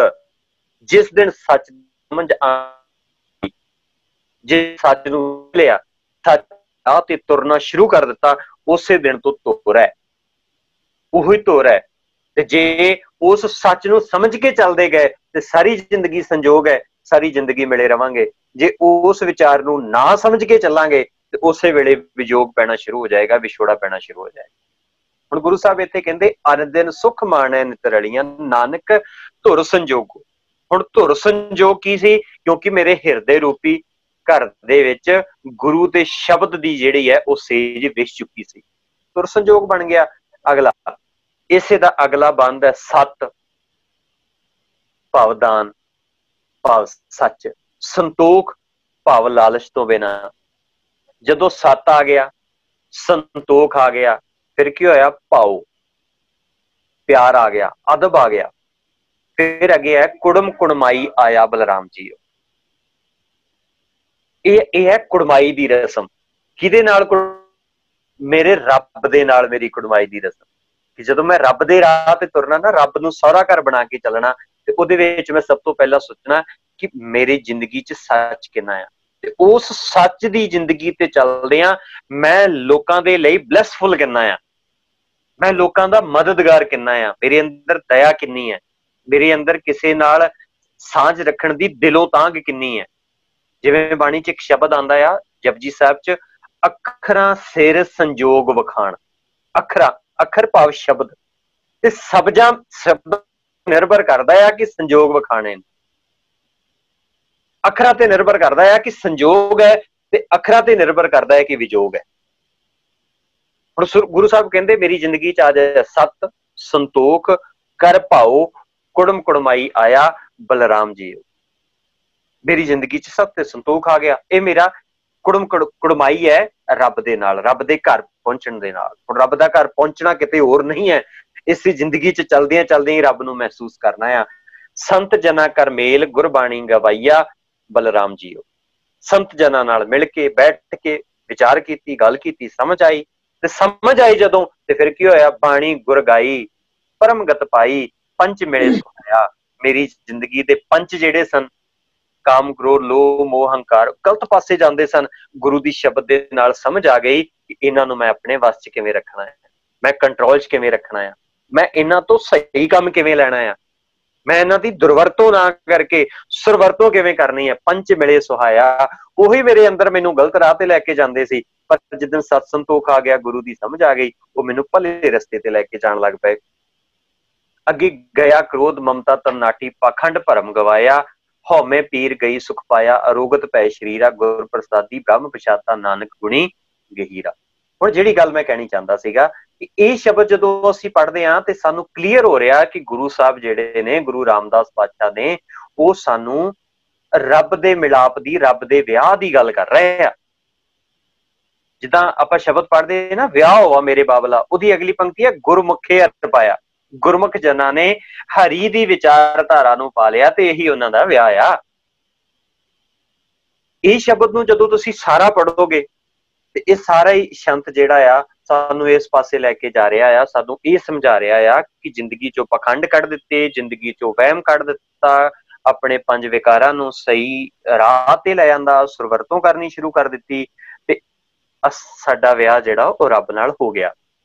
ਹੁਣ ਜਦੋਂ ਇੱਥੇ ਪਹੁੰਚੇ ਤੇ ਅਖੀਰਲੀ ਪੰਕਤੀ ਇਸੇ ਬੰਦ ਦੀ, ਚਾਰ ਬੰਦ ਨੇ ਇਸੇ ਬੰਦ ਦੇ, ਤੇ ਅਖੀਰਲਾ ਜਿਹੜਾ ਬੰਦ ਹੈ ਮੈਂ ਫਿਰ ਵਰਦਾ ਵਰ ਪਾਇਆ, ਵਰ ਪਾਉਣ ਦੀ ਗੱਲ, ਵਿਆਹ ਦੀ ਗੱਲ ਹੈ ਨਾ, ਜਿਹੜਾ ਆਪਾਂ ਅੱਗੇ ਜਾ ਕੇ ਲਾਵਾਂ ਪੜ੍ਹਨੀਆਂ ਨੇ। ਮੈਂ ਉਸ ਤੋਂ ਪਹਿਲਾਂ ਇਸ ਕਰਕੇ ਵਿਚਾਰ ਰਿਹਾ ਤਾਂ ਕਿ ਸਾਨੂੰ ਇੱਕ ਕਨਸੈਪਟ ਕਲੀਅਰ ਹੋ ਜੇ ਲਾਵਾਂ ਵਾਲਾ। ਗੁਰੂ ਸਾਹਿਬ ਕਹਿੰਦੇ ਵਰ ਪਾਇਆ ਪੁਰਖ ਅਗੰਮ ਅਗੋਚਰ ਸਦ ਨਵਤਨ ਬਾਲ ਸਿਖਾਈ। ਵਰ ਪਾ ਲਿਆ ਕਿਹੜਾ ਪੁਰਖ? ਕਿਹੜਾ ਪੁਰਖ? ਅਗੰਮ। ਅਗੰਮ ਭਾਵ ਜਿੱਥੋਂ ਤੱਕ ਮੈਂ ਪਹੁੰਚਾ ਉਸ ਤੋਂ ਅੱਗੇ ਹੋਵੇ। ਮੈਂ ਅਕਸਰ ਕਈ ਜ਼ਿਕਰ ਕਰਦਾ ਹੁੰਦਾ ਕਿ ਅਗੰਮ ਕੀ ਹੈ? ਜਿਸ ਤੱਕ ਪਹੁੰਚਿਆ ਨਹੀਂ ਜਾ ਸਕਦਾ। ਹੁਣ ਮੇਰੀ ਨਿਗਾਹ ਆ, ਮੰਨ ਲਓ ਅੱਜ ਮੋਬਾਈਲ ਹੈ, ਤੁਸੀਂ ਸਾਰੇ ਦਿੱਲੀ 'ਚ ਬੈਠੇ ਹੋ, ਮੈਂ ਇੱਥੋਂ ਮੋਬਾਈਲ ਔਨ ਕਰਾਂ ਤੁਹਾਨੂੰ ਮੈਂ ਦਿੱਲੀ 'ਚ ਬੈਠਿਆ ਮੈਂ ਦੇਖ ਸਕਦਾ, ਮੈਂ ਇਹਨਾਂ ਨੈਕਟ ਆਈਜ਼ ਦੇ ਨਾਲ ਮੈਂ ਦੂਰ ਤੱਕ ਵੇਖ ਸਕਦਾ, ਬਟ ਮੈਂ ਅੰਤ ਤੱਕ ਨਹੀਂ ਵੇਖ ਸਕਦਾ। ਮੈਂ ਦੂਰ ਤੱਕ ਤਾਂ ਦੇਖ ਸਕਦਾ ਪਰ ਅੰਤ ਨਹੀਂ ਹੈ। ਇਹ ਨਹੀਂ ਕਿ ਜਿੱਥੇ ਮੈਂ ਦੇਖ ਰਿਹਾ ਆ ਉਹ ਅੰਤ ਹੈ, ਨਹੀਂ, ਮੈਂ ਉੱਥੇ ਜਾਵਾਂਗਾ ਉਸ ਤੋਂ ਅੱਗੇ ਹੋਰ ਸ਼ੁਰੂ ਹੋ ਜਾਏਗਾ। ਤੇ ਜਿਵੇਂ ਪਿਛਲੇ ਦਿਨਾਂ 'ਚ ਮੈਂ ਇੱਕ ਉਦਾਹਰਣ ਦਿੱਤੀ ਸੀ ਕਿ ਦੋਵਾਂ ਚੀਜ਼ਾਂ 'ਚ ਫਰਕ ਹੈ। ਜਦੋਂ ਅਸੀਂ ਰੁੱਖ ਵੇਖਦੇ ਨਾ, ਦੂਰ ਰੁੱਖ ਹੋਵੇ ਉਹ ਸਾਨੂੰ ਛੋਟਾ ਜਿਹਾ ਲੱਗਦਾ, ਜਿਵੇਂ ਜਿਵੇਂ ਕੋਲ ਜਾਂਦੇ ਜਾਓ ਉਹ ਰੁੱਖ ਦਾ ਆਕਾਰ ਵੱਡਾ ਹੋ ਜਾਂਦਾ। ਮਨੁੱਖ ਸਾਨੂੰ ਦੂਰੋਂ ਬਹੁਤ ਵੱਡਾ ਲੱਗਦਾ, ਪਰ ਜਿਵੇਂ ਜਿਵੇਂ ਕੋਲ ਜਾਂਦੇ ਰਹੋ ਉਹ ਮਨੁੱਖ ਦਾ ਆਕਾਰ ਭਾਵ ਉਹਦੀਆਂ ਹਰਕਤਾਂ ਤੋਂ ਪਤਾ ਲੱਗਦਾ, ਉਹਦੇ ਜੀਵਨ ਤੋਂ ਪਤਾ ਲੱਗਦਾ ਕਿ ਯਾਰ ਇਹ ਤੋਂ ਛੋਟਾ ਤੇ ਹੈ ਹੀ ਕੋਈ ਨਹੀਂ। ये फर्क है रुख ते मनुख। मेरी निगाह दूर तक वेख सकती है पर अंत तक नहीं। इदा ही अगम परमात्मा जिद तक पहुंचे नहीं जा सकता, इन्ना अगम है, भाव मेरी समझ तो परे है। जे मैं 4 किताबां पढ़ ला, जे मैनू 4 ज्ञान दियां गल्लां आ जाण ते मैं कहां मैं रब पा लिया, ते नहीं, जिन्हें पा लिया तो उसदे बारे बाबे जी बाणी ये गल कहो कबीर गूंगे गुड़ खाया पूछे ते क्या कहिए। भाव ये अनुभव करन दा विषय आ, ये फील करन दा विषय आ, ये महसूस करन दा विषय आ। खैर हुण ये शब्द गुरु साहब कहंदे वर पाया पुरख अगम अगोचर सद नवतन बाल सिखाई, नानक कृपा करके मिले विछड़े कदे न जाई। विछड़ कदे ना जाए कि वर पा लिया, रब मिल गया, हुण कृपा करके मेल के रखियो ते मैं कदी जिहड़ा आ इहदे तो विछड़िया ना। हुण इस तो इहदे नाल ही एक पंक्ति होर है, मैं असल च शब्द सारा नहीं सी विचारना चाहता पर वो सारियां पंक्तियां जिहड़ियां ने बड़ियां जरूरी ने। गुणी ज्ञानी बह मता पकाया फेरे तत दवाए। हुण गुणी ज्ञानी कौन? मेरे ज्ञान इंद्रे, मेरियां अखां, मेरी जुबान, मेरा हिरदा, मेरे कन्न, इन्हां ने मता पकाया, कन्ना ने मता पकाया कि अज तो माड़ी चीज नहीं सुननी आपां, क्योंकि पढ़ लिया ये शरवणों मेरे उस सच सुनने नो पठाए। अखां नूं महसूस कर लिया कि नहीं ये नेत्रों मेरे ओ हर तुम्हें जो तरी हर बिना वरना देखो कोई, इन्हां ने अखां ने मता पका लिया। जुबान नूं पता लग गया जेबा जेड़ी है जी भण सो उत्तम श्लोक, जुबान तो उत्तम गल्लां करनियां ने, उत्तम श्लोक पढ़ने ने। जेबा रंग नहीं हर राती, समझ आ गई जुबान की हरी ते रंग च रत्ती नहीं है, पर हुण की है जी भण सो उत्तम श्लोक, इस जुबान नूं उत्तम श्लोक कहने ने। इन्हां मेरे ज्ञान इंद्रियां ने बह के मता पका लिया। मता की पकाया कि अज तो आ काम माड़ा नहीं करना। अखां माड़ा वेखण गया नहीं, कन्न माड़ा सुन गए नहीं, जुबान माड़ा बोलेगी नहीं, दिमाग च माड़े ख्याल आणगे नहीं, तो बंदा किवें माड़ा कर जाएगा। सब पॉजिटिव होएगा हर पासे, हर थां दे उत्ते पॉजिटिव होएगा। जे मैं पिछले दिनों च एक उदाहरण दी, समा मैनूं लगदा काफी हो गया गल्लां करदे करदे, अपने कोल 7:30 होण च ठीक 14 मिनट ने। मैं कोशिश करदा हां कि लावां दा संकल्प क्लीयर करके ते फिर आपां फतेह बुलावांगे, उस तो बाद सवाल लावांगे। कि ओ वेखो किन्ना सोहना बगीचा आ, अख ने वेखिया ते हत्थ कहंदे छुएया ते जांदा नहीं, ते कन्न कहंदे सुनिया ते जांदा नहीं, जुबान कहंदी चखिया ते जांदा ही नहीं। अख ने कहा सोहना आ, जुबान ने चख नहीं सकिया, टेस्ट नहीं लै सकी, क्योंकि ये साडे 5 ऑर्गन्स जिहड़े ने डिफरेंट तरीके नाल काम करदे ने सारे। ते टंग जुबान दा काम हुंदा है टेस्ट लेना, जुबान कहंदी लै सोहणे दा मैं की करा, ये ते चखिया ही नहीं जा रहा। कन्न कहंदे मैं सोहणे तो की करा, मेरे तो सुनिया ही नहीं जा रहा। हत्थ कहंदे मैं की करा, मेरे तो छुएया ही नहीं जा रहा। सारियां ने बहुमत करके ते अख नूं झूठी पाता। अख भावें सच्ची सी बट वो बेचारी कल्ली रह गई ते वो भी झूठी हो गई। इदां ही जदों कर्म इंद्रे साडे सही ज्ञान लै लैणगे, सारे कर्म इंद्रे पॉजिटिव वे नाल चलणगे, जिहड़े उत्ते आपां पढ़ के आए ना पंच मिले सुहाया, इन्हां 5 जनां ने मता पकाया सी। जदों इन्हां ने 5 जनां ने मता पका लिया, फेरे तत दवाए, तत दी विचारधारा दे फतेह दो फेरे दवाए आ। फिर इन्हां ने हुण फेरे परिक्रमा लैण नूं फेरे नहीं कहंदे। ये नहीं होएगा कि 5 जनां ने फड़ के ते फेरे दवाते होणगे कि चल लै फेरे तू 4 ते तेरा हो गया विआह। ना ना ना, फेरे तत भाव बन फिर गया मेरा, उस पासे तो इस पासे विचार फिर गए मेरे, सही रस्ते ते फिर पहुंच गया मैं। ये है फेरे तत दवाए। फिर की होया? फेरे तत दवाए फिर की होया? वर पाया पुरख अगम ओचर सब नवतन बाल सिखाई। फिर होया हुण उस तो अगे जिहड़ी गल है, फिर कहंदे कि जदों वर मिल गया, फेरे तत दवाए हो गए, फिर होना की चाहिदा आ? फिर होने होवे की, इहदा संकल्प किवें दृढ़ करना आ, किवें इत्ते चलना आ? फिर गुरु साहब कहंदे हर पहिलड़ी लाम। पहला काम की है? प्रवृत्ति कर्म दृढ़ाया। पहला अखां माड़ा वेख लैंदियां सी, कन्न माड़ा सुन लैंदे सी, जुबान माड़ा सुन लैंदी सी, पर ये प्रवृत्त हो गए, हुण चेंज हो गया। पहली गल जिहड़ी है रब दे घरे वसे रहण दे, सौरे घर च सुहागण बनी रहण दे लई, जिहड़ा पहला घर है विआह होआ मेरे बाबला, इस स्थापित करन दे लई पहली गल जिहड़ी की है मनुख दे लई प्रवृत्ति कर्म। पहले काम छड्ड दो। पहले काम भाव झूठ फरेब जो भी XYZ ये प्रवृत्त होए मेरे कर्म, प्रवृत्ति कर्म दृढ़ाया। बलराम जी हो बाणी ब्रह्मा वेद धर्म दृढ़ो पाप तजाया। बलराम जी बाणी नूं समझो, बाणी ते चलो, धर्म दृढ़ो। धर्म की है? शुभ गुण जिंदगी दे विच आ जाने। एक धर्म दृढ़ है सच कोय, निर्मल कर्म है असल दे विच धर्म है। सर्व धर्म में श्रेष्ठ धर्म, हर को नाम जप निर्मल कर्म, जपण दे नाल नाल निर्मल कर्म हो जाने, यही असल दे विच धर्म है। धर्म दृढ़ो हर नाम ते आवो, सिमरत नाम दृढ़ाया। सतगुरु गुरपूरा आराधो, सब किलविक पाप गवाया। हुण पूरे सतगुरु नूं आराध लो। जिंदगी दे विचों किलविक ने जेड़े काले कारनामे ने जेड़े पाप ने जेड़े वो निकल जाणगे, गवाए जाणगे। पहला काम की है? प्रवृत्त हो जाओ, पंच मेले सुहाया हो जाओ, फेरे तत् दवाए हो जाओ। फिर हो गया सहज आनंद होवा वड भागी, मन हर हर मीठा। फिर मन नूं मिठी लगन लगी गल। हुण मिठी लगदी कदों है? जेड़ा बंदा ना कोई भी है, मान लो मैं आ, मैनू तुसीं कहो बड़े प्यार नाल तुसीं कहो कि भाई मलकीत सिंह जी, या सीधा कहो मलकीत सिंह जी तुहाडे च आ गलती है, मैनू मिठी लगेगी भला? मैनू तो जहर वर्गी लगनी है। भावें कई बड़े प्यार नाल है, भावें कई बड़ी मिठास विचों है गल, पर मैनू कौड़ी बहुत लगनी है गल। मैं दुखी बहुत होना है इस गल नूं सुन के। यार ये किदां हो गया? मैनू कह जावे ਇਹਦਾ मतलब मिठी नहीं लगी। अच्छा एक होर गल नूं समझियो, मान लो मैनू बुखार होया,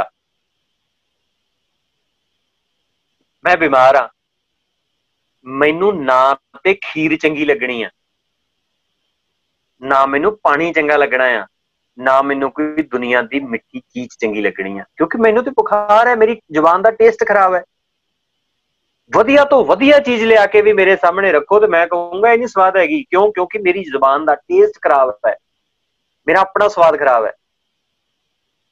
इदा ही गुरु की गल मैनू चंगी क्यों नहीं लगेगी? क्योंकि मेरा अपना टेस्ट खराब है, वो कौड़ी लगती है मैनू, वो चंगी नहीं लगेगी मैनू। फिर मैं कहांगा नहीं यार पानी बड़ी औखी है, पानी बड़ी महंगी है, मिठी नहीं लग रही। जे मैनू जे मेरा सुभाव दे विच इह गल होवे, मैनू कोई आवाज मार के कहे मलकीत सिंह तेरे च कमी है, मैनू मिठी लगे गल कि मैनू फील होवे कि वाकई मलकीत सिंह तेरे च कमी है, मैं मिठी करके मान ला। इदां ही जदों गुरु मैनू कहे कि आ मनुख तेरे जिंदगी च कमी है, मैं गुरु की गल मिठी करके मान लवां। मिठी उदों ही लगनी है मैनू, अदरवाइज मैनू कौड़ियां लगणगियां। मैं मान लो एक छोटा जिहा बच्चा आ, हुण टीचर ओहदा कंन फड़ के कहंदी कि बेटा पढ़, ये तेरी जिंदगी च काम आउणी है, ते इह गल बच्चे नूं बिल्कुल नहीं चंगी लगदी, बड़ी कौड़ी लगदी है उहनूं।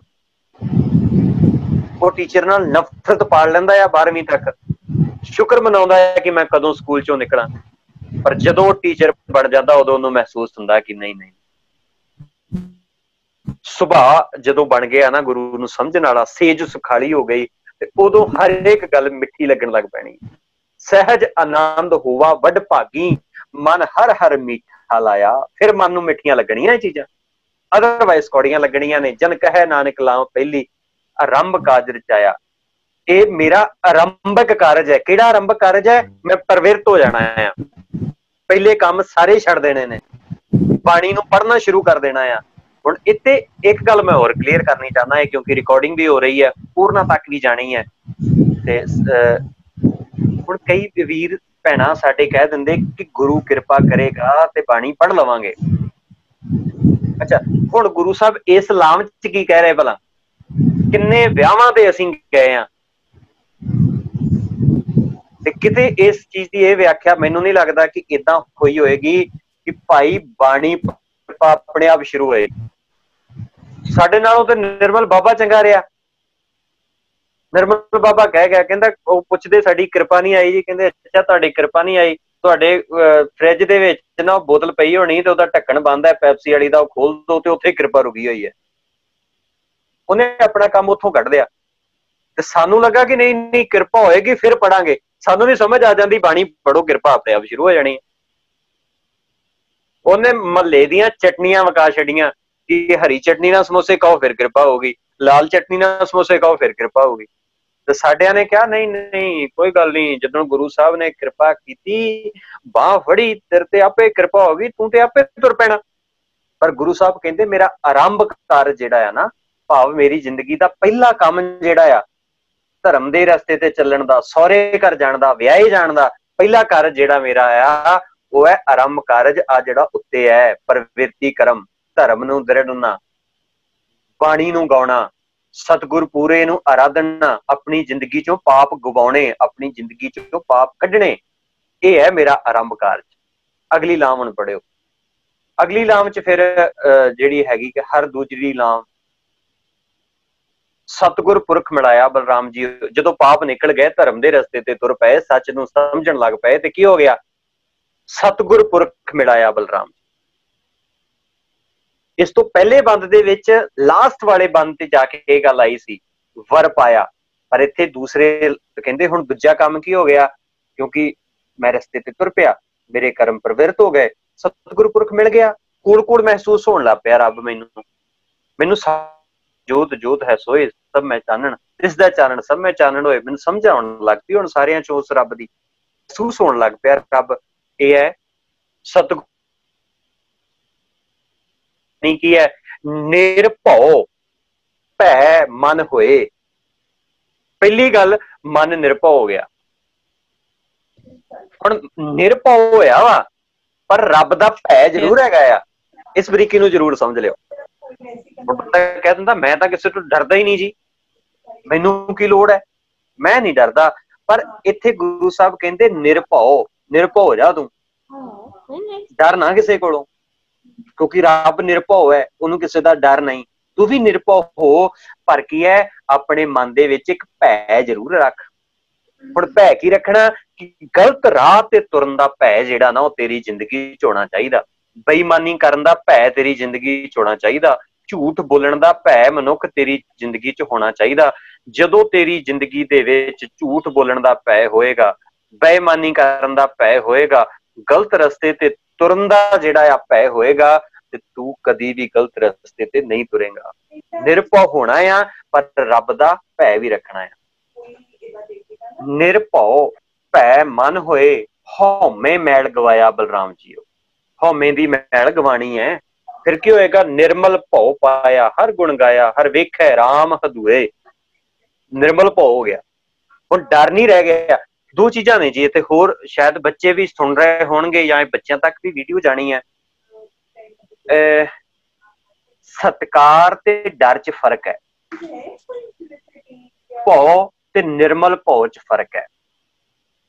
ਮੰਨ ਲਓ ਕਿ ਮੈਂ ਆਪਣੇ ਬੌਸ ਦਾ ਡਰ ਕਰਕੇ ਸਤਿਕਾਰ ਕਰ ਰਿਹਾ, ਦੈਟ ਇਜ਼ ਅਦਰ ਥਿੰਗ। ਪਰ ਸਤਿਕਾਰ ਕਰਕੇ ਡਰ ਰਿਹਾ, ਦੈਟ ਇਜ਼ ਅਦਰ ਥਿੰਗ। ਫਿਰ ਸਮਝਿਓ ਇਸ ਗੱਲ ਨੂੰ, ਡਰ ਕਰਕੇ ਸਤਿਕਾਰ ਕਰ ਰਹੇ ਹਾਂ ਇਹ ਹੋਰ ਚੀਜ਼ ਹੈ, ਪਰ ਸਤਿਕਾਰ ਕਰਕੇ ਡਰ ਰਹੇ ਹਾਂ ਇਹ ਹੋਰ ਚੀਜ਼ ਹੈ। ਅੱਜ ਕੀ ਹੋ ਰਿਹਾ ਭਲਾ? ਅੱਜ ਡਰ ਕਰਕੇ ਤੇ ਸਤਿਕਾਰ ਹੋ ਰਿਹਾ, ਪਰ ਸਤਿਕਾਰ ਕਰਕੇ ਡਰ ਨਹੀਂ ਰਹੇ। ਉਹ ਭਾਵੇਂ ਬੌਸ ਹੈ, ਭਾਵੇਂ ਫੈਮਿਲੀ ਹੈ, ਭਾਵੇਂ ਬੱਚੇ ਨੇ, ਭਾਵੇਂ ਗੁਰੂ ਹੈ, ਭਾਵੇਂ ਰੱਬ ਹੈ। ਡਰ ਕਰਕੇ ਸਤਿਕਾਰ ਹੈ, ਪਰ ਸਤਿਕਾਰ ਕਰਕੇ ਡਰ ਨਹੀਂ ਰਹਿ ਗਿਆ ਸਾਡੀ ਜ਼ਿੰਦਗੀ। ਮੰਨ ਲਓ ਇੱਕ ਟੀਚਰ ਹੈ, ਮੰਨ ਲਓ ਪ੍ਰਿੰਸੀਪਲ ਹੈ। ਹੁਣ ਪ੍ਰਿੰਸੀਪਲ ਦਾ ਜਿਹੜਾ ਸਟਾਫ ਹੈ, ਜਿਹੜੇ ਉਹਦੇ EMPLOYEES ਨੇ, ਉਹਦੇ ਥੱਲੇ ਕੰਮ ਕਰਨ ਵਾਲੇ ਨੇ, ਉਹ ਜੇ ਡਰ ਕਰਕੇ ਸਤਿਕਾਰ ਕਰਨਗੇ ਉਹਦਾ, ਤੇ ਉਨੀ ਦੇਰ ਤੱਕ ਸਤਿਕਾਰ ਕਰਨਗੇ ਜਿੰਨੀ ਦੇਰ ਤੱਕ ਉਹਦੇ ਕੋਲ ਪਾਵਰ ਹੈ। ਜਦੋਂ ਪਾਵਰ ਨਹੀਂ ਰਹੇਗੀ, ਉਹਦਾ ਸਤਿਕਾਰ ਖਤਮ ਹੋ ਜਾਏਗਾ। ਪਰ ਜੇ ਸਤਿਕਾਰ ਕਰਕੇ ਡਰ ਹੋਏਗਾ, ਉਹ ਆਪਣੇ ਅਹੁਦੇ ਤੋਂ ਲੱਥ ਵੀ ਜਾਏਗਾ, ਆਪਣੀ ਕੁਰਸੀ ਛੱਡ ਵੀ ਦੇਗਾ, ਫਿਰ ਵੀ ਸਦਾ ਸਤਿਕਾਰ ਰਹੇਗਾ। ਤੇ ਗੁਰੂ ਸਾਹਿਬਾਨਾਂ ਦਾ, ਗੁਰੂ ਦਾ, ਰੱਬ ਦਾ ਅਸੀਂ ਸਤਿਕਾਰ ਕਰਕੇ ਡਰਨਾ ਸੀ, ਡਰਨ ਕਰਕੇ ਸਤਿਕਾਰ ਨਹੀਂ ਸੀ ਕਰਨਾ। ਕਿ ਮੈਂ ਆਹ ਕਰ ਲਵਾਂ ਨਹੀਂ ਤੇ ਮੇਰਾ ਆਹ ਹੋ ਜਾਏਗਾ, ਮੈਂ ਆਹ ਕਰ ਲਵਾਂ ਨਹੀਂ ਤੇ ਮੇਰਾ ਆਹ ਹੋ ਜਾਏਗਾ। ਅੱਜ 99% ਇਹੀ ਹੋ ਰਿਹਾ। ਜੇ ਲੋਕ ਪਾਠ ਵੀ ਕਰ ਰਹੇ ਤੇ ਡਰ ਕਰਕੇ ਕਰ ਰਹੇ ਆ, ਸਤਿਕਾਰ ਕਰਕੇ ਨਹੀਂ ਕਰ ਰਹੇ। ਜੇ ਮੈਂ ਨਾ ਪਾਠ ਕੀਤਾ ਮੇਰਾ ਆਹ ਨੁਕਸਾਨ ਨਾ ਹੋ ਜਾਏ, ਜੇ ਮੈਂ ਆਹ ਨਾ ਕੀਤਾ ਮੇਰਾ ਆਹ ਨਾ ਹੋ ਜਾਏ। ਪਰ ਨਾ, ਸਤਿਕਾਰ ਕਰਕੇ ਡਰ ਰੱਖਣਾ ਜਿਹੜਾ ਉਹ ਬੜਾ ਜ਼ਰੂਰੀ ਹੈ। ਇਸ ਲਾਂ ਚ ਇਹੀ ਗੱਲ ਕਹੀ ਹੈ, ਨਿਰਮਲ ਭਉ ਪਾਇਆ, ਹਰ ਗੁਣ ਗਾਇਆ, ਹਰ ਵੇਖੈ राम हदूरै, हर आत्म राम पसारिया स्वामी सर्व रया भरपूरे, अंतर बाहर हर प्रभ एको मिल हर जन मंगल गाए। अंदर ते बाहर, जुबान ते ਅਤੇ ਬਾਹਰ, ਮੇਰੇ ਸਰੀਰਕ ਹਰਕਤਾਂ ਦੇ ਉੱਤੇ ਵੀ ਤੇ ਮੇਰੀ ਜ਼ੁਬਾਨ ਦੇ ਅੰਦਰ ਵੀ, ਮੇਰੇ ਜਿਹਨ ਦੇ ਅੰਦਰ ਵੀ ਕੀ ਹੋ ਗਿਆ, ਅੰਤਰ ਬਾਹਰ, ਅੰਦਰ ਤੇ ਬਾਹਰ ਦੋਵਾਂ ਥਾਵਾਂ ਤੇ ਇੱਕੋ ਗੱਲ ਹੈ। ਹੁਣ ਇਹ ਨਹੀਂ ਕਿ ਮੈਂ ਜ਼ੁਬਾਨ ਤੋਂ ਕੁਝ ਹੋਰ ਕਹਿ ਰਿਹਾ ਤੇ ਜਿਹਨ ਚ ਕੁਝ ਹੋਰ ਸੋਚ ਰਿਹਾ, ਤੇ ਜੇ ਇਦਾਂ ਆ ਤੇ ਫਿਰ ਬਾਣੀ ਏਦਾਂ ਕਹਿੰਦੀ, ਜਿਨ ਮਨ ਹੋਰ ਮੁਖ ਹੋਰ ਸੇ ਕਾਂਡੇ ਕੱਚਿਆ। ਇਹ ਕੱਚਿਆਂ ਦੀ ਗੱਲ ਹੈ, ਪਰ ਜੇ ਪੱਕ ਗਏ ਆ ਫਿਰ ਜੋ ਜ਼ੁਬਾਨ ਤੇ ਹੈ ਉਹ ਬਾਹਰ ਹੈ। ਤੇ ਜੇ ਅੰਦਰੋਂ ਨਿਰਮਲ ਬਾਹਰੋਂ ਨਿਰਮਲ, ਤੇ ਜੇ ਅੰਦਰੋਂ ਮੈਲੇ ਬਾਹਰੋਂ ਨਿਰਮਲ ਆ ਤੇ ਉਹ ਥਾਂ ਨਾ ਪਾਵੇ, ਉਹਨਾਂ ਦਾ ਫਾਇਦਾ ਕੋਈ ਨਹੀਂ ਹੈਗਾ। ਸੋ ਇਸ ਗੱਲ ਨੂੰ ਜਿਹੜਾ ਸਮਝਣਾ ਆ ਕਿ ਅਸੀਂ ਜਦੋਂ ਰੱਬ ਦੇ ਰਾਹ ਤੇ ਤੁਰਨਾ, ਇਹ ਲਾਵਾਂ ਪੜ੍ਹ ਦਿੱਤੀਆਂ ਗਈਆਂ ਵਿਆਹ ਦੇ ਵੇਲੇ, ਇਹਨੂੰ ਵੀ ਮੈਂ ਵਿਚਾਰਾਂਗਾ, ਮੈਂ ਸੋਚਦਾ ਕਿ ਇਹਨੂੰ ਵੱਖਰੇ ਵਿਸ਼ੇ ਦੇ ਵਿੱਚ ਵਿਚਾਰੀਏ। ਪਹਿਲਾਂ ਆਪਾਂ ਲਾਵਾਂ ਦਾ ਸੰਕਲਪ ਪਹਿਲਾਂ ਵੇਖੀਏ ਕਿ ਇਹਦਾ ਸੰਕਲਪ ਰੱਬ ਨਾਲ ਕੀ ਹੈ, ਉਸ ਤੋਂ ਬਾਅਦ ਚ ਆਪਾਂ ਅਖੀਰ ਤੇ ਵੇਖੀਏ ਕਿ ਇਹਨੂੰ ਮਨੁੱਖ ਦੀ ਜ਼ਿੰਦਗੀ ਚ ਕਿਵੇਂ ਡਾਇਵਰਟ ਕੀਤਾ ਜਾਂਦਾ। ਜਿਵੇਂ ਮੈਂ ਪਹਿਲੇ ਦਿਨ ਵੀ ਗੱਲ ਕੀਤੀ ਸੀ, ਸਤਿਗੁਰ ਕੀ ਬਾਣੀ ਸਤ ਸਰੂਪ ਹੈ, ਗੁਰਬਾਣੀ ਬਣੀ ਹੈ। ਅਸੀਂ ਗੁਰਬਾਣੀ ਨੂੰ ਮਹਿਸੂਸ ਕਰਨਾ ਹੈ, ਗੁਰਬਾਣੀ ਨੂੰ ਫੀਲ ਕਰਨਾ ਹੈ ਤੇ ਗੁਰਬਾਣੀ ਦੇ ਵਾਂਗ ਬਣਨ ਦੀ ਕੋਸ਼ਿਸ਼ ਕਰਨੀ। ਹੁਣ ਇਹਨਾਂ ਚੀਜ਼ਾਂ ਨੂੰ ਆਪਣੀ ਜ਼ਿੰਦਗੀ ਚ ਕਿਵੇਂ ਇੰਪਲੀਮੈਂਟ ਕਰ ਸਕਦੇ ਹਾਂ, ਕਿਵੇਂ ਲੈ ਕੇ ਆ ਸਕਦੇ ਹਾਂ, ਮੇਰੀ ਪਰਸਨਲ ਲਾਈਫ ਦੇ ਵਿੱਚ ਇਹ ਕਿਵੇਂ ਹੋ ਸਕਦਾ ਵਾ। ਹਰ ਦੂਜੜੀ ਲਾਮ ਇਹ ਵਿਆਹ ਦੇ ਨਾਲ ਕਿਵੇਂ ਜੁੜ ਸਕਦੀ ਹੈ, ਇਹਨੂੰ ਆਪਾਂ ਅਗਲੇਰੀ ਕਲਾਸ ਜਿਹੜੀ ਹੈ, ਮੈਨੂੰ ਲੱਗਦਾ ਨੈਕਸਟ ਸੈਸ਼ਨ ਹੋਏਗਾ, ਉਹ ਜ਼ਰੂਰ ਵਿਚਾਰਾਂਗੇ। ਅੱਜ ਸਿਰਫ ਆਪਾਂ ਲਾਭ ਦੇ ਭਾਵ ਸਮਝ ਰਹੇ ਹਾਂ। ਅੰਤਰ ਬਾਹਰ ਹਰ ਪ੍ਰਭ ਏਕੋ ਮਿਲ ਹਰ ਜਨ ਮੰਗਲ ਗਾਏ, ਜਨ ਨਾਨਕ ਦੂਜੀ ਲਾਮ ਚਲਾਈ ਅਨਹਦ ਸ਼ਬਦ ਵਜਾਏ। ਦੂਜੀ ਲਾਮ ਕੀ ਹੋਇਆ, ਭਾਵ ਦੂਜਾ ਕੰਮ ਕੀ ਮੇਰਾ, ਮੇਰੀ ਜ਼ਿੰਦਗੀ ਚ ਨਿਤਾ ਪ੍ਰਤੀ ਅਨਹਦ। ਅਨਹਦ ਦਾ ਮਤਲਬ ਜਿਹੜੇ ਲਗਾਤਾਰ ਕੰਟੀਨਿਊਸਲੀ ਸ਼ਬਦ ਵੱਜਣ ਲੱਗ ਪਏ, ਹੁਣ ਟੁੱਟਦੇ ਨਹੀਂ। ਇਹ ਨਹੀਂ ਕਿ ਸਿਰਫ ਗੁਰਦੁਆਰੇ ਜਾ ਕੇ ਮੈਨੂੰ ਰੱਬ ਦਾ ਚੇਤਾ ਆਉਂਦਾ। ਜਿਵੇਂ ਪਿੱਛੇ ਜੇ ਇੱਕ ਘਟਨਾ ਘਟੀ, ਇੱਕ ਸੰਤ ਕੋਈ ਸੀ, ਬਾਬਾ ਸੀ, ਉਹ ਵੀ ਮਰ ਕੇ ਸਵਰਗ ਚ ਗਿਆ। ਹੁੰਦਾ ਨਹੀਂ ਏਦਾਂ, ਸਿਰਫ ਸਮਝਣ ਲਈ। ਉਹ ਵੀ ਮਰ ਕੇ ਸਵਰਗ ਚ ਗਿਆ ਤੇ ਕਹਿੰਦੇ ਇਹਨੂੰ ਨਰਕ ਚ ਸੁੱਟੋ, ਇਹਦਾ 6 ਮਹੀਨੇ ਦਾ ਨਰਕ ਰਹਿੰਦਾ ਤੇ ਫਿਰ ਸਵਰਗ ਚ ਪਾਵਾਂਗੇ। ਇੱਕ ਡਰਾਈਵਰ ਸੀ, ਉਹਨੂੰ ਕਹਿੰਦੇ ਇਹਨੂੰ ਸਿੱਧਾ ਸਵਰਗ ਚ ਪਾਓ। ਉਹ ਸੰਤ ਬੜਾ ਹੈਰਾਨ ਹੋਇਆ, ਕਹਿੰਦਾ ਇਹ ਡਰਾਈਵਰ ਹੈ, ਇਹ ਨਸ਼ਾ ਵੀ ਕਰਦਾ ਰਿਹਾ, ਇਹ ਬੇਈਮਾਨੀ ਵੀ ਕਰਦਾ ਰਿਹਾ, ਝੂਠ ਵੀ ਬੋਲਦਾ ਰਿਹਾ, ਫਰੇਬ ਵੀ ਕਰਦਾ ਰਿਹਾ, ਇਹਨੂੰ ਤੁਸੀਂ ਸਿੱਧਾ ਸਵਰਗ ਚ ਪਾਉਣ ਲੱਗੇ ਹੋ, ਤੇ ਮੈਂ ਸਾਰੀ ਜ਼ਿੰਦਗੀ ਜਿਹੜਾ ਆ ਨਾਮ ਜਪਾਉਂਦਾ ਰਿਹਾ, ਸਾਰੀ ਜ਼ਿੰਦਗੀ ਭਲਾ ਕਰਦਾ ਰਿਹਾ, ਤੇ ਮੈਨੂੰ ਜਿਹੜਾ ਵਾ ਤੁਸੀਂ ਨਰਕ ਚ ਪਾ ਦੇਣ ਲੱਗੇ ਹੋ। ਤੇ ਉਹ ਜਿਹੜਾ ਧਰਮਰਾਜ ਸੀ, ਹੁੰਦਾ ਨਹੀਂ ਏਦਾਂ, ਮੈਂ ਸਿਰਫ ਉਦਾਹਰਣ ਦੇ ਰਿਹਾ, ਕਹਿੰਦਾ ਕਿ ਤੂੰ ਸੰਤ ਸੀ, ਬਾਬਾ ਸੀ, ਤੇਰਾ ਕੰਮ ਹੀ ਇਹ ਸੀ, ਪਰ ਫਿਰ ਵੀ ਤੇਰੀ ਜ਼ਿੰਦਗੀ ਚ ਆ ਕਮੀਆਂ ਹੋਈਆਂ, ਗਲਤੀਆਂ ਕੀਤੀਆਂ ਤੂੰ, ਇਸ ਕਰਕੇ ਤੇਰਾ ਇੰਨਾ ਕੁ ਨਰਕ ਰਹਿੰਦਾ ਆ। ਪਰ ਆਹ ਬੰਦਾ ਡਰਾਈਵਰ ਸੀ, ਇਹਨੇ ਭਾਵੇਂ ਨਸ਼ੇ ਕੰਮ ਜਿੰਨੇ ਮਰਜ਼ੀ ਕੀਤੇ, ਪਰ ਜਦੋਂ ਬੱਸ ਚਲਾਉਂਦਾ ਸੀ ਤੇ ਇੰਨੀ ਗੰਦੀ ਬੱਸ ਚਲਾਉਂਦਾ ਸੀ, ਤੇ ਜਿਹੜੀਆਂ ਸਵਾਰੀਆਂ ਵਿੱਚ ਬੈਠੀਆਂ ਸੀ ਉਹ 24 ਘੰਟੇ ਹੀ ਕਹਿੰਦੀਆਂ ਸੀ, ਰੱਬਾ ਇੱਕ ਵਾਰ ਬਚਾ ਲਾ, ਦੁਬਾਰਾ ਨਹੀਂ ਬਹਿੰਦੇ। ਸਾਰੀ ਦਿਹਾੜੀ ਇਹ ਬੱਸ ਚ ਜਿੰਨੀਆਂ ਸਵਾਰੀਆਂ ਹੁੰਦੀਆਂ ਸੀ, ਇਹਦਾ ਨਾਮ, ਰੱਬ ਦਾ ਹੀ ਨਾਮ ਜਪਦੀਆਂ ਰਹਿੰਦੀਆਂ ਸੀ, ਇਹਦੀ ਬੱਸ ਚ ਬੈਠਿਆਂ, ਇਸ ਕਰਕੇ ਇਹਨੂੰ ਸਵਰਗ ਮਿਲ ਗਿਆ। ਹੁਣ ਜਪਾਇਆ ਕਿਹੜੇ ਹਾਲਾਤਾਂ ਚ ਜਾ ਰਿਹਾ, ਇਹਦਾ ਮਤਲਬ ਅਨਹਤ ਸ਼ਬਦ ਨਹੀਂ ਹੈ, ਕੰਟੀਨਿਊਸਲੀ ਸ਼ਬਦ ਨਹੀਂ ਹੈ। ਮੰਨ ਲਓ ਮੇਰੀ ਜ਼ਿੰਦਗੀ ਚ ਦੁੱਖ ਆ ਗਿਆ, ਕੋਈ ਮੁਸ਼ਕਿਲ ਬਣ ਗਈ, ਮੈਂ ਫਿਰ ਸੋਚਿਆ ਕਿ ਚੱਲ ਪਾਠ ਕਰ ਲਈਏ, ਮੇਰਾ ਵੀਜ਼ਾ ਨਹੀਂ ਲੱਗ ਰਿਹਾ, ਮੇਰੀ ਕੋਈ ਬੱਚੇ ਦੀ ਕੋਈ ਅਪਾਇੰਟਮੈਂਟ ਨਹੀਂ ਹੋ ਰਹੀ, ਮੈਂ ਸੋਚਿਆ ਚਲੋ ਸੁਖਮਨੀ ਸਾਹਿਬ ਦਾ ਪਾਠ ਕਰ ਲੈਂਦੇ ਆ, ਅਖੰਡ ਪਾਠ ਸਾਹਿਬ ਕਰਾ ਲੈਂਦੇ ਆ, ਸਹਿਜ ਪਾਠ ਕਰਾ ਲੈਂਦੇ ਆ, ਸ਼ਾਇਦ ਇਹ ਜਿਹੜਾ ਆ ਅਪਾਇੰਟਮੈਂਟ ਮਿਲ ਜਾਏ, ਕੰਮ ਹੋ ਜਾਏ ਉਹਦੇ ਲਈ। ਪਰ ਅਨਹਦ ਨਹੀਂ, ਜਦੋਂ ਅਨਹਦ ਕੰਟੀਨਿਊਸਲੀ ਸ਼ਬਦ ਵੱਜੇਗਾ, ਉਦੋਂ ਫਿਰ ਹਰ ਵਕਤ ਮੇਰੀ ਜ਼ੁਬਾਨ ਦੇ ਉੱਤੇ ਜਿਹੜਾ ਆ ਮਾਰਗ ਚੱਲਤ ਹਰੇ ਹਰ ਗਾਈਏ ਦੀ ਅਵਸਥਾ ਬਣ ਜਾਏਗੀ।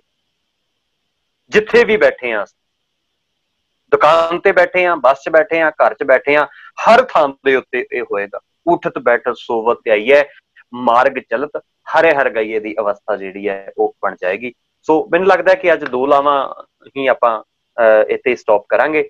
ਅਗਲੀ ਵੈਸੇ ਸਿੱਧੇ ਅਰਥ ਨੇ ਜੀ ਇਹਦੇ ਅੱਗੇ, ਤੁਸੀਂ ਆਪਣੇ ਆਪ ਜਿਹੜੇ ਆ ਪ੍ਰੋਫੈਸਰ ਸਾਹਿਬ ਸਿੰਘ ਦੇ ਟੀਕਾ ਜਿਹੜਾ ਦਿੱਤਾ ਹੋਇਆ ਉਸ ਤੋਂ ਅਰਥ ਜਿਹੜੇ ਹੁਣ ਸਿੱਧੇ ਹੀ ਨੇ, ਬਟ ਇਹ ਸਾਡੀ ਸੀਗੀ ਕਿ ਅਜੇ ਤੱਕ ਇਹਨੂੰ ਪ੍ਰਚਾਰਿਆ ਇਸ ਤਰੀਕੇ ਨਾਲ ਜਾ ਰਿਹਾ ਸੀਗਾ, ਤੇ ਉਹ ਅਸੀਂ ਪਹਿਲਾਂ ਇਹਦਾ ਇੱਕ ਸੰਕਲਪ ਸਮਝੀਏ ਕਿ ਇਹ ਲਾਵਾਂ ਸਾਡੀ ਮਨੁੱਖਾ ਜਨਮ ਦੇ ਲਈ, ਸਾਡੀ ਮਨੁੱਖਾ ਦੇਹੀ ਨੂੰ ਗੁਰੂ ਦੇ ਆਸ਼ੇ ਅਨੁਸਾਰ ਰੱਬ ਦੇ ਕਰਤਾਰ ਰੂਪੀ ਘਰ ਦੇ ਵਿੱਚ, ਬੇਗਮਪੁਰਾ ਸ਼ਹਿਰ ਕੋ ਨਾਉ ਦੇ ਘਰ ਦੇ ਵਿੱਚ ਸਾਡੇ ਵਿਆਹ ਦੀ ਗੱਲ ਹੈ।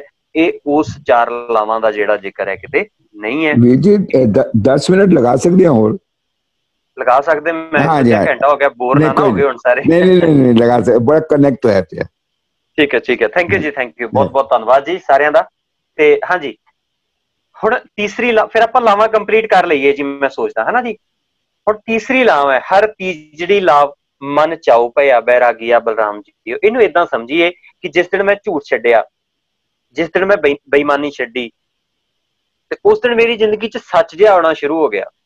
ਤੇ ਜਦੋਂ ਮੇਰੀ ਜ਼ਿੰਦਗੀ 'ਚ ਸੱਚ ਜਿਹਾ ਆਉਣ ਲੱਗ ਪਿਆ, ਸੰਤੋਖ ਜਿਹਾ ਬਣ ਗਿਆ, ਬਾਣੀ ਮੈਂ ਪੜ੍ਹਨ ਜੇ ਲੱਗ ਪਿਆ, ਬਾਣੀ ਨੂੰ ਗਾਉਣ ਜੇ ਲੱਗ ਪਿਆ, ਬਾਣੀ ਨੂੰ ਮਹਿਸੂਸ ਜਿਹਾ ਕਰਨ ਲੱਗ ਪਿਆ, ਤੇ ਫਿਰ ਕੀ ਹੋਇਆ, ਮਨ 'ਚ ਨਾ ਚਾਵ ਜਿਹਾ ਪੈਦਾ ਹੋਣ ਲੱਗ ਪਿਆ, ਮਨ 'ਚ ਖੁਸ਼ੀ ਜੀ, ਅਜੀਬ ਜੀ ਖੁਸ਼ੀ ਹੋਣੀ ਸ਼ੁਰੂ ਹੋ ਗਈ।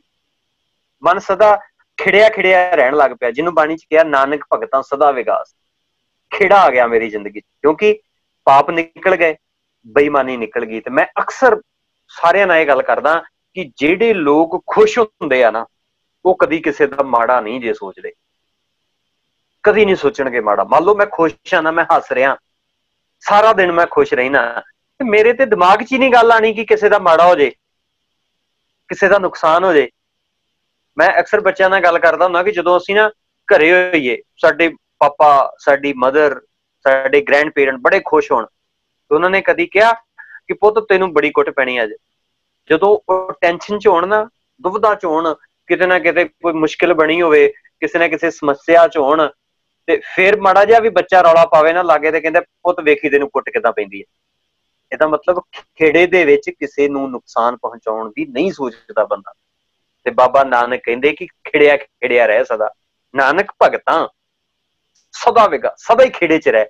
ਤੇ ਮੈਂ ਕਹਿੰਦਾ ਸਾਰਾ ਸਮਾਜ ਅੱਜ ਹੱਸਣਾ ਸ਼ੁਰੂ ਕਰਦਾ ਹੈ ਨਾ, ਤੇ ਮੈਨੂੰ ਲੱਗਦਾ ਕਿ ਸਾਡੇ ਸਮਾਜ ਦੇ ਵਿੱਚੋਂ 99% ਦੁੱਖ ਖਤਮ ਹੋ ਸਕਦੇ ਆ। ਮੈਨੂੰ ਯਾਦ ਹੈ ਜਦੋਂ ਮੈਂ ਕਾਲਜ ਪੜ੍ਹਦਾ ਸੀ, ਤੇ ਅਸੀਂ ਇੱਕ ਸੈਮੀਨਾਰ ਲਗਾਉਣ ਦੇ ਲਈ ਗਏ। ਉਸ ਸੈਮੀਨਾਰ ਦੇ ਵਿੱਚ ਉਹਨੇ ਬੜਾ ਸੋਹਣਾ ਟ੍ਰਿਕ ਕੀਤਾ, ਵੀਡੀਓ ਮੇਰੀ ਦੇਖੋਗੇ ਤੇ ਪਤਾ ਲੱਗ ਜਾਣਾ। ਉਹਨੇ ਨਾ ਸਾਨੂੰ ਸਾਰਿਆਂ ਨੂੰ ਕਹਿੰਦਾ ਪੈਨਸਿਲ ਲਓ, ਤੇ ਪੈਨਸਿਲ ਸਾਰੇ ਜਾਣੇ ਨਾ ਮਤਲਬ ਮੂੰਹ 'ਚ ਪਾਓ, ਮੂੰਹ 'ਚ ਪਾਓ। ਕਹਿੰਦਾ ਮਤਲਬ ਤੁਹਾਡਾ ਫੇਸ ਜਿਹੜਾ ਨਾ ਸਮਾਈਲਿੰਗ ਫੇਸ ਹੋਣਾ ਚਾਹੀਦਾ, ਤੁਹਾਡੇ ਚਿਹਰੇ ਤੇ ਹਾਸਾ ਹੋਣਾ ਚਾਹੀਦਾ। ਤੇ ਅਸੀਂ ਸਾਰੇ ਖੁਸ਼ ਸੀ ਕਿ ਮਤਲਬ ਪੈਨਸਿਲ ਉਹਨੂੰ ਅਸੀਂ ਉਸ ਤਰੀਕੇ ਨਾਲ ਮੂੰਹ 'ਚ ਰੱਖਿਆ, ਤੇ ਮਤਲਬ ਖੁਸ਼ ਜੇ ਲੱਗੀ ਹੈ ਸਾਡਾ ਚਿਹਰਾ ਜਿਹੜਾ ਸਮਾਈਲਿੰਗ ਜਿਹਾ ਹੋਵੇ। ਉਹਨੇ ਸਾਨੂੰ ਇੱਕ ਕੋਟੇਸ਼ਨ ਦਿੱਤੀ, ਤੇ ਉਸ ਤੋਂ ਬਾਅਦ 'ਚ ਉਹ 3-4 ਮਿੰਟ ਸਾਨੂੰ ਬਾਅਦ ਬਹੁਤ ਬੋਲਿਆ, ਤੁਸੀਂ ਏਦਾਂ ਬੈਠੇ, ਇੱਦਾਂ ਬੈਠੇ। ਸਾਨੂੰ ਸਾਰਿਆਂ ਨੂੰ ਗੁੱਸਾ ਚੜਾਤਾ ਉਹਨੇ, ਬੈਠਿਆਂ ਬੈਠਿਆਂ ਨੂੰ ਬੋਲਿਆ, ਸਾਨੂੰ ਬੜੀ ਉਹਨੇ ਇਨਸਾਈਟ ਕੀਤੀ। ਹੁਣ ਸਾਰੀ ਜਿੰਨੀ ਆਡੀਅੰਸ ਬੈਠੇ ਸੀ, 2-2.5 ਹਜ਼ਾਰ ਬੱਚਾ, ਸਾਰਾ ਬੜਾ ਦੁਖੀ। ਫਿਰ ਉਹਨੇ ਇੱਕ ਕੋਟੇਸ਼ਨ ਦੱਸੀ, ਤੇ ਸਾਨੂੰ ਬਾਅਦ 'ਚ ਕਹਿੰਦਾ ਕਿ ਮੈਂ 2 ਕੋਟੇਸ਼ਨਾਂ ਦੱਸੀਆਂ, ਕਿਹਨੂੰ ਕਿਹੜੀ ਕਿਹੜੀ ਯਾਦ ਹੈ। ਪਹਿਲੀ ਵਾਲੀ ਕੋਟੇਸ਼ਨ ਸਾਰਿਆਂ ਨੂੰ ਯਾਦ ਸੀ, ਉਹਨਾਂ ਨੇ ਹੱਥ ਖੜਾ ਕਰਤਾ। ਦੂਜੀ ਵਾਲੀ ਕੋਟੇਸ਼ਨ ਕਿਸੇ ਨੂੰ ਯਾਦ ਨਹੀਂ ਸੀ। ਕਹਿੰਦਾ ਬਸ ਆਹੀ ਜ਼ਿੰਦਗੀ ਦਾ ਫਰਕ ਹੈ, ਜਿਹੜੀ ਚੀਜ਼ ਤੁਸੀਂ ਹੱਸ ਕੇ ਅਸੈਪਟ ਕਰਦੇ ਆ, ਹੱਸ ਕੇ ਸੁਣਦੇ ਆ, ਉਹ ਤੁਹਾਨੂੰ ਸਦਾ ਯਾਦ ਰਹਿੰਦੀ ਹੈ। ਜਿਹੜੀ ਚੀਜ਼ ਤੁਸੀਂ ਦੁਖੀ ਹੋ ਕੇ ਸੁਣਦੇ ਆ, ਉਹ ਤੁਹਾਨੂੰ ਵੀ ਦੁਖੀ ਕਰਕੇ ਦੂਜਿਆਂ ਤੱਕ ਵੀ ਵਾਈਬ੍ਰੇਸ਼ਨ ਦੁਖੀ ਦੇ ਪਹੁੰਚਾਉਂਦੇ ਆ। ਬਾਬਾ ਨਾਨਕ ਜੀ ਜੇ ਕਹਿ ਰਹੇ ਨੇ ਨਾ ਕਿ ਨਾਨਕ ਭਗਤਾਂ ਸਦਾ ਜ਼ਿੰਦਗੀ 'ਚ ਖੇੜਾ ਹੋਣਾ ਚਾਹੀਦਾ ਆ, ਤੇ ਜਦੋਂ ਸਦਾ ਖੇੜਾ ਹੋਏਗਾ, ਮੈਂ ਦਾਅਵੇ ਨਾਲ ਕਹਿਣਾ, ਕੋਈ ਵੀ ਚੀਜ਼ ਨੂੰ ਅਸੈਪਟ ਕਰੋ। ਕੋਈ ਮੁਸ਼ਕਿਲ ਆ ਜਾਏ, ਹੱਸ ਕੇ ਅਸੈਪਟ ਕਰੋ, ਸ਼ਾਇਦ ਮੁਸ਼ਕਿਲ ਤੋਂ ਵੀ ਲੱਗੇ ਇਹ ਤਾਂ ਬੰਦਾ, ਪਰ ਜਦੋਂ ਅਸੀਂ ਪਹਿਲਾਂ ਹੀ ਹਾਂ ਜੀ, ਅਸੀਂ ਤੇ ਪਹਿਲਾਂ ਹੀ ਮਾਰੇ ਜੀ, ਸਾਡੇ ਤੇ ਪਹਿਲਾਂ ਹੀ ਬੜੀ ਦੋਦਾ ਜੀ, ਇਹਦਾ ਮਤਲਬ ਉਹਨੂੰ ਲੱਗੂਗਾ ਕਿ ਮੈਂ ਠੀਕ ਥਾਂ ਤੇ ਆਈ ਹਾਂ। ਮੁਸ਼ਕਿਲ ਦਾ ਹੱਸ ਕੇ ਸਾਹਮਣਾ ਕਰਾਂਗੇ, ਤੇ ਮੈਨੂੰ ਲੱਗਦਾ ਮੁਸ਼ਕਿਲ ਵੀ ਸਾਡੇ ਤੋਂ ਦੂਰ ਭੱਜੇਗੀ। ਉਹ ਵੀ ਸੋਚੇਗੀ ਮੈਂ ਗਲਤ ਥਾਂ ਤੇ ਪਹੁੰਚ ਗਈ ਲੱਗਦਾ। ਖੈਰ, ਮਨ ਚਾਉ ਭਇਆ ਬੈਰਾਗੀਆ ਬਲਰਾਮ ਜੀ, ਇਹੀ ਮੇਰਾ ਬੈਰਾਗ ਹੈ ਕਿ ਮੇਰੇ ਮਨ 'ਚ ਚਾਵ ਆ ਗਿਆ। ਸਾਨੂੰ ਲੱਗਦਾ ਬੈਰਾਗੀ ਮਤਲਬ ਦੁਖੀ ਜਿਹਾ ਹੁੰਦਾ, ਜਿੱਦਾਂ ਗੁਰੂ ਤੇਗ ਬਹਾਦਰ ਸਾਹਿਬ ਨਾਲ ਅਸੀਂ ਜੋੜਤਾ ਕਿ ਉਹ ਬੜੇ ਜਿਹੜੇ ਬੈਰਾਗੀ ਸੀ, ਬੜੇ ਦੁਖੀ, ਮਤਲਬ ਏਦਾਂ ਉਹਨਾਂ ਦੀ ਬਾਣੀ ਅਸੀਂ ਨਾ। ਮੈਨੂੰ ਲੱਗਦਾ ਗੁਰੂ ਤੇਗ ਬਹਾਦਰ ਸਾਹਿਬ ਵਰਗਾ ਖੁਸ਼ ਇਨਸਾਨ ਬੰਦਾ ਹੀ ਕੋਈ ਨਹੀਂ ਹੋਏਗਾ। ਐਵੇਂ ਥੋੜਾ ਰਾਜਿਆਂ ਵਰਗੇ ਬੰਦੇ ਜਾ ਕੇ ਗੁਰੂ ਤੇਗ ਬਹਾਦਰ ਸਾਹਿਬ ਕੋਲ ਬਹਿੰਦੇ ਰਹੇ, ਰਾਜਾ ਰਾਮ ਸਿੰਘ ਐਵੇਂ ਥੋੜਾ ਜਾ ਕੇ ਪੈਰਾਂ 'ਚ ਬਹਿੰਦਾ ਹੋਊਗਾ। ਖੈਰ, ਮਨ ਚਾਉ ਭਇਆ ਬੈਰਾਗੀਆ ਬਲਰਾਮ ਜੀਓ, ਸੰਤ ਜਨਾ ਹਰ ਮੇਲ, ਹਰ ਪਾਇਆ ਵਡਭਾਗੀਆਂ ਬਲਰਾਮ ਜੀ। ਸੰਤ ਜਨਾਂ ਨਾਲ ਮੇਲ ਹੋ ਗਿਆ, ਗੁਰੂ ਦੀ ਵਿਚਾਰ ਮੇਰੀ ਜ਼ਿੰਦਗੀ ਦੇ ਵਿੱਚ ਆ ਗਈ, ਮੇਰੇ ਕਰਮ ਇੰਦਰੇ, ਗਿਆਨ ਇੰਦਰੇ ਉਹ ਸੱਚ ਨੂੰ ਸਮਝਣ ਲੱਗ ਪਏ। ਨਿਰਮਲ ਹਰ ਪਾਇਆ, ਨਿਰਮਲ ਹਰੀ ਦੀਆਂ ਵਿਚਾਰਧਾਰਾ ਮੇਰੀ ਜ਼ਿੰਦਗੀ 'ਚ ਆ ਗਈਆਂ। ਗੁਣ ਗਾਇਆ ਮੁਖ ਬੋਲੀ ਹਰ ਬਾਣੀ, ਹੁਣ ਮੇਰੀ ਜ਼ੁਬਾਨ ਤੋਂ ਹਰੀ ਦੀ ਬਾਣੀ ਨਿਕਲਦੀ ਹੈ, ਕਿਉਂਕਿ ਗੁਰਮੁਖ ਆ ਗਿਆ ਆ। ਦੂਸਰੀ ਲਾਮ 'ਚ ਆਪਾਂ ਪੜ੍ਹ ਲਿਆ ਨਾ, ਹਰ ਦੂਜੜੀ ਲਾਮ सतगुर पुरख मिलाया, हुण आ गया आ। हुण मुख जिहड़ी बोली है, जुबान है, वो मिठा मिठा बोलदी है, चंगा चंगा जिहा बोलदी है, किसी नाल नफरत जी नहीं करदी। हुण दुख भी आ जाए तां भी कहंदी कोई गल नहीं भाणा आ, सुख भी आ जाए तां भी कहंदी भाणा आ। जिवें मैं पिछले दिनां च भी गल कीती सी कि किसी वजीर नूं कहा, किसी ने, राजे ने वजीर अपने नूं कहा, कहंदा ये चीज लिख कि मैं दुख च वेखां ते मैनूं दुख ना होवे, ते खुशी च वेखां ते मैनूं हंकार ना होवे। उन्हें सामने एक लाइन बड़ी प्यारी लिखी, कहंदा ये समा सदा नहीं रहना। राजा पढ़ के बड़ा खुश होया कि वाकई जे ये गल महसूस कर ल, जे दुख च पढ़ांगे कि ये समा सदा नहीं रहना तो सानू खुशी मिलेगी। ये किहड़ा समा सदा रहना है? जे खुशी च पढ़ांगे तो सानू कदी हंकार नहीं होएगा कि ये समा सदा नहीं रहना, असीं किसी दा माड़ा नहीं करांगे, किसी दा बुरा नहीं करांगे। खैर, निर्मल हर पाया, हर गुण गाया, मुख बोली हर हर बाणी, संत जना वड भागी पाया, हर कथिए। हुण कथनी शुरू करती, अकथ कहानी। अकथ कहानी जिहड़ी कथी नहीं जा सकती। हुण कथी नहीं जा सकती की सी? मान लो मलकीत सिंह बहुत झूठ बोलदा सी, बहुत नशा करदा सी, बहुत गलत काम करदा सी, पर एक दिन ऐसा आया जिदन गुरु की समझ लगी, गुरु का उपदेश आ गया जिंदगी दे विच, ते जिहड़ी गल हो ही नहीं सी सकदी, अकथ सी, कथे नहीं जा सकता, कोई कह ही नहीं सी सकदा, वो घटना वापर गई। भाई लहणे नूं पुछ के वेखो कि पैरां ते बन के घुंघरू नचण वाला वैष्णो देवी दे जिस दिन बाबे नानक दे कोल जाके बैठा होएगा, ते उस दिन बाबे नानक नूं एक बार ते कहा होएगा ना कि पिंड वाले कहंदे होणगे यार ये किदां हो गया, ये तां हो ही नहीं सी सकदा, ये किदां वापर गया साडे नाल कि एक बंदे ने इक्को मिलनी दे विच भाई लहणे वर्गे नूं बदल के रख दिता है। अकथ कहानी हो गई होगी, जिहड़ी कथी नहीं सी जा सकदी वो भी बन गई होएगी। जिस दिन भाई जस्सू दी जबान तो, भाई जस्सू दी पत्नी बीबी अमरो गुरु अंगद साहब दी बेटी, जिहड़ी गुरु अमरदास पातशाह जी दे भतीजे नूं भाई जस्सू जी नूं विआही होई सी, ते ओह घर च बाणी पढ़ रही सी, ते जिस दिन गुरु अमरदास ने सुने, अपने जथे लैके, जथियां दे आगू सन, वो लैके जांदे सी कदी हरिद्वार, कदी ऋषिकेश, कदी किते घुमाउण, पर जिस दिन बदल गए होणगे ते लोकां ने क्या होएगा ये किवें वापर गया। इत्थे अकथ कहानी हो गई है। ते जिस दिन वाकिया मनुख वो छड्ड के सच दे रस्ते ते तुर पिया, क्यों होया? अगले बन्ने पढ़ो, हिरदे हर हर हर धुन उपजी, हर जपीए मस्तक भाग जियो। क्योंकि हुण तां हिरदे चों हरि दे नाम दी जिहड़ी धुन उपजदी है ना, हुण तां सिर्फ हरि दे नाम दी धुन जिहड़ी है पैदा हुंदी है। जन नानक बोले तीजी लावें, हर उपजै मन बैराग जी।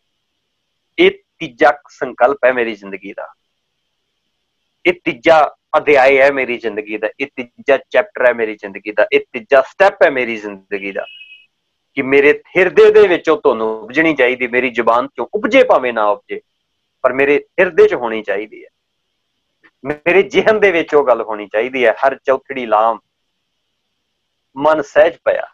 चौथी लाम च जाके की होया? सहज आ गया, जिंदगी च टिकाव आ गया, हर पाया, क्योंकि हरी आ गया, सौरे घर च पहुंच गए हैं, रब दे घर दे विच तुरे फिर रहे हैं। गुरमुख मिलिया सुभाए, हर मन तन मीठा लाया बलराम। गुरमुख सुभाए, सुभाव दे विच आ गया, हुण जुबान ते नहीं रहा, सुभाए, सुभावक ही, सुभावक ही ये गल बन गई, सुभाव विच ही आ गई गल, जिहड़ी हो नहीं सी सकदी वो सुभावक हो गई, इंसीडेंसली हो गई कह लो, या एक्सीडेंटली हो गई, पर हुण वो सुभाव च आ गई। हुण उह च तब्दीली नहीं हो रही, हुण उह च कोई बदलाव जिहड़ा आ वो नहीं हो रहा किसी तरीके का। गुरमुख मिलिया सुभाए, हर मन तन मीठा लाया बलराम जी, वो हर मीठा लाया। हुण मिठा लगदा है क्यों? जिवें एक ना शब्द मैं अगे मिस कर गया, जे गुर झिड़के तां मीठा लागे, जे बख्शे तां वडियाई, जे गुरु झिड़क भी मारे तो मीठा लगना चाहिए। इत्थे भी यही गल है, हर मीठा लाया मेरे प्रभ पाया, अन दिन हर लिव लाई। हर वक्त लिव लगी रही। लिव लगी का मतलब ये नहीं कि अखां बंद ने, हाथ जुड़े हुए ने ते मैं किसी नाल गल नहीं कर रहा, ये लिव लगी हुई है। ना ना ना, मेरे हाथ पांव दे काम सब चीत निरंजन नाल, मैं हत्थां नाल काम भी कर रहा, पर मेरे ध्या सुरत दे विच सच टिकिया होया, वो सच नूं महसूस कर रहा। मेरे सामने जिवें मैं पिछले दिनां च भी जिक्र कीता सीगा कि एक बंदा बस दे विच बैठा, टिकट लै रहा, टिकट लैंदियां लैंदियां किते उहने वध पैसे जिहड़े लै लै, पर गल करदियां करदियां उहने वध पैसे जिहड़े कट्टे गए सी मुड़ के गया। ਤੇ ਸਵਾਰੀ ਨੂੰ ਵੱਧ ਪੈਸੇ ਮੋੜ ਦਿੱਤੇ ਹੈ। ਉਸ ਬੈਠਾ ਹੋਇਆ ਆ, ਬੈਗ ਚੁੱਕਿਆ ਹੋਇਆ ਇੱਕ ਬਾਂਹ ਦੇ ਉੱਤੇ ਪਾਇਆ, ਪੈਸੇ ਗਿਣਦਾ ਆ ਤੇ ਕੰਡਕਟਰ ਨੂੰ ਆਵਾਜ਼ ਮਾਰ ਕੇ ਕਹਿੰਦਾ ਭਾਜੀ ਭੀੜ 'ਚ ਗਲਤੀ ਨਾਲ ਤੁਸੀਂ ਮੈਨੂੰ ਪੈਸੇ ਵੱਧ ਦੇ ਦਿੱਤੇ ਆ, ਆ ਵਾਪਸ ਲੈ ਜਾਓ। ਇਹ ਹੈ ਲਿਵ ਲੱਗੀ ਹੋਣਾ। ਜ਼ਰੂਰੀ ਨਹੀਂ ਕਿ ਅੱਖਾਂ ਬੰਦ ਨੇ, ਸਮਾਧੀ ਲੱਗੀ ਹੈ ਤੇ ਮੇਰੀ ਲਿਵ ਲੱਗੀ ਹੈ। ਹਲ ਵਾਹੁੰਦਿਆਂ ਮੇਰੀ ਲਿਵ ਲੱਗ ਸਕਦੀ ਹੈ, ਕੰਮ ਕਰਦਿਆਂ, ਫੈਕਟਰੀ 'ਚ ਬੈਠਿਆਂ, ਬਾਈਕ ਚਲਾਉਂਦਿਆਂ, ਕਾਰ ਚਲਾਉਂਦਿਆਂ ਮੇਰੀ ਲਿਵ ਹੋ ਸਕਦੀ ਹੈ। ਮੈਂ ਕਿਸੇ ਨਾਲ ਧੱਕਾ ਕਰਕੇ ਨਾ ਲੰਘਾਂ, ਮੈਂ ਕਿਸੇ ਨਾਲ ਈਰਖਾ ਕਰਕੇ ਨਾ ਲੰਘਾਂ। ਪਰ ਜਦੋਂ ਦੁੱਖ ਦੀ ਗੱਲ ਕਰਾਂਗੇ, ਸਾਈਕਲ ਵਾਲਾ ਮੋਟਰਸਾਈਕਲ ਵਾਲੇ ਨੂੰ ਵੇਖ ਕੇ ਦੁਖੀ ਹੋ ਰਿਹਾ, ਮੋਟਰਸਾਈਕਲ ਵਾਲਾ ਕਾਰ ਵਾਲੇ ਨੂੰ ਵੇਖ ਕੇ ਦੁਖੀ ਹੋ ਰਿਹਾ, ਤੇ ਕਾਰ ਵਾਲਾ ਉਸ ਤੋਂ ਵੱਡੀ ਕਾਰ ਵਾਲੇ ਨੂੰ ਵੇਖ ਕੇ ਦੁਖੀ ਹੋ ਰਿਹਾ। ਪਰ ਇਹਨੂੰ ਜਦੋਂ ਇਸ ਰਿਵਰਸ 'ਚ ਵੇਖੀਏ, ਜਿਹੜਾ ਕਾਰ ਵਾਲਾ ਉਹ ਛੋਟੀ ਕਾਰ ਵਾਲੇ ਨੂੰ ਵੇਖ ਕੇ ਖੁਸ਼ ਹੋਵੇ ਕਿ ਸ਼ੁਕਰ ਹੈ ਰੱਬਾ ਮੈਨੂੰ ਐਡੀ ਦਿੱਤੀ, ਇਹਦੇ ਕੋਲ ਆ ਹੈ। ਛੋਟੀ ਕਾਰ ਵਾਲਾ ਮੋਟਰਸਾਈਕਲ ਵਾਲੇ ਵੱਲ ਵੇਖ ਕੇ ਖੁਸ਼ ਹੋਵੇ ਕਿ ਸ਼ੁਕਰ ਹੈ ਰੱਬਾ ਮੈਨੂੰ ਤਾਂ ਕਾਰ ਦਿੱਤੀ, ਇਹਦੇ ਕੋਲ ਵਿਚਾਰੇ ਕੋਲ ਮੋਟਰਸਾਈਕਲ ਹੈ। ਮੋਟਰਸਾਈਕਲ ਵਾਲਾ ਇੱਕ ਸਾਈਕਲ ਵਾਲੇ ਨੂੰ ਵੇਖ ਕੇ ਖੁਸ਼ ਹੋਵੇ ਕਿ ਸ਼ੁਕਰ ਹੈ ਮੈਨੂੰ ਜਿਹੜਾ ਆ ਮੋਟਰਸਾਈਕਲ ਦਿੱਤਾ, ਇਹਦੇ ਵਿਚਾਰੇ ਕੋਲ ਤੇ ਸਾਈਕਲ ਹੈ। ਤੇ ਸਾਈਕਲ ਵਾਲਾ ਪੈਦਲ ਚੱਲ ਕੇ ਜਾਣ ਵਾਲੇ ਵੱਲ ਵੇਖ ਕੇ ਖੁਸ਼ ਹੋਵੇ ਕਿ ਸ਼ੁਕਰ ਹੈ ਮਾਲਕਾ ਮੇਰੇ ਕੋਲ ਸਾਈਕਲ ਹੈ। ਤੇ ਪੈਦਲ ਵਾਲਾ ਆ ਤੇ ਪੈਦਲ ਜਾਣ ਵਾਲਾ ਉਹਦੇ ਵੱਲ ਵੇਖ ਕੇ ਖੁਸ਼ ਹੋਵੇ ਜਿਹਦੇ ਵਿਚਾਰੇ ਦੇ ਹੱਥ ਪੈਰ ਹੀ ਕੰਮ ਨਹੀਂ ਕਰਦੇ, ਉਹ ਰਿੜ ਕੇ ਜਾ ਰਿਹਾ ਹੈ। ਫਿਰ ਖੁਸ਼ੀ ਲੱਭ ਜਾਏਗੀ। ਜਿਸ ਦਿਨ ਉੱਚੇ ਨੂੰ ਵੇਖਣਾ ਸ਼ੁਰੂ ਕਰਾਂਗੇ ਉਸ ਦਿਨ ਦੁੱਖ ਆਉਣਗੇ ਸਾਡੀ ਜ਼ਿੰਦਗੀ। ਜਿਸ ਦਿਨ ਨੀਵਾਂ ਵੇਖਣਾ ਸ਼ੁਰੂ ਕਰਾਂਗੇ ਉਸ ਦਿਨ ਸਾਡੀ ਜ਼ਿੰਦਗੀ ਤੇ ਖੁਸ਼ੀਆਂ ਹੀ ਖੁਸ਼ੀਆਂ ਆ ਜਾਣਗੀਆਂ। ਨਾਨਕ ਨੀਵਾਂ ਜੋ ਚੱਲੇ, ਬੜੇ ਪਿਆਰੇ ਸਿਧਾਂਤ ਸੀ ਜਿਹੜੀ ਸਾਡੀ ਜ਼ਿੰਦਗੀ ਚੋਂ ਮਿਸ ਹੋ ਗਏ ਤੇ ਸਾਨੂੰ ਅਜੇ ਤੱਕ ਸਮਝਾਏ ਨਹੀਂ ਗਈਆਂ ਇਹ ਗੱਲਾਂ। ਨਾਨਕ ਨੀਵਾਂ ਜੋ ਚੱਲੇ ਤੇ ਸਾਨੂੰ ਸਮਝਾਤਾ ਨੀਵੇਂ ਚੱਲੋ ਜੀ, ਕੋਈ ਆ ਕੇ ਕੰਨ ਤੇ ਮਾਰੇ ਤੁਸੀਂ ਕਹੋ ਧੰਨ ਭਾਗ ਜੀ, ਕੋਈ ਨਾ ਨਾ ਨਾ। ਨੀਵੇਂ ਚੱਲੇ ਦਾ ਮਤਲਬ ਮੇਰਾ ਕਰੈਕਟਰ ਇਸ ਪਾਸੇ ਦਾ ਹੋਵੇ, ਮੈਂ ਆਪਣੇ ਤੋਂ ਨੀਵੇਂ ਵੱਲ ਵੇਖ ਕੇ ਵੀ ਖੁਸ਼ੀ ਮਹਿਸੂਸ ਕਰ ਸਕਾਂ। ਹਰ ਮੀਠਾ ਲਾਇਆ ਮੇਰੇ ਪ੍ਰਭ ਪਾਇਆ, ਅੰਦਨ ਹਰ ਲਿਵ ਲਾਈ, ਮਨ ਚਿੰਦਿਆ ਫਲ ਪਾਇਆ, ਸੁਆਮੀ ਹਰ ਨਾਮ ਵੱਜੀ ਵਧਾਈ। ਜਿਹੜਾ ਮਨ ਦੇ ਵਿੱਚ ਚਿੰਦਿਆ ਸੀ, ਕਦੀ ਚਾਹ ਸੀ ਜਿਹੜਾ ਮੇਰੇ ਮਨ ਦੇ ਵਿੱਚ, ਕਾਸ਼ ਮੈਂ ਉਸ ਰੱਬ ਦੇ ਸਮਝ ਸਕਾਂ, ਉਸ ਰੱਬ ਦੇ ਗੁਣਾਂ ਨੂੰ ਸਮਝ ਸਕਾਂ, ਮੇਰੀ ਜ਼ਿੰਦਗੀ 'ਚ ਆ ਸਕੇ, ਮੈਂ ਭਲਾ ਪੁਰਸ਼ ਬਣ ਸਕਾਂ। ਮਨ ਚਿੰਦਿਆ ਫਲ ਪਾਇਆ, ਸੁਆਮੀ ਹਰ ਨਾਮ ਵੱਜੀ ਵਧਾਈ। ਉਹਦੇ ਮਨ ਦੇ ਵਿੱਚ ਵਧਾਈ ਵੱਜਣੀ ਸ਼ੁਰੂ ਹੋ ਗਈ।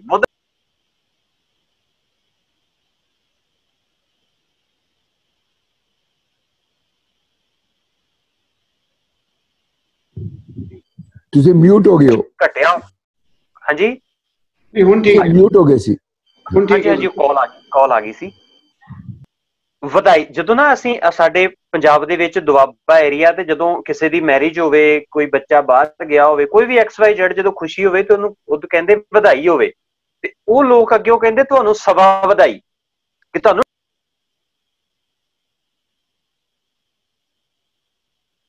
ਦੇ ਵਿੱਚ ਵਾਧਾ ਹੋਏਗਾ, ਜ਼ਿੰਦਗੀ ਦੇ ਵਿੱਚ ਕੁਛ ਨਾ ਕੁਛ ਵੱਧ ਜਾਏਗਾ।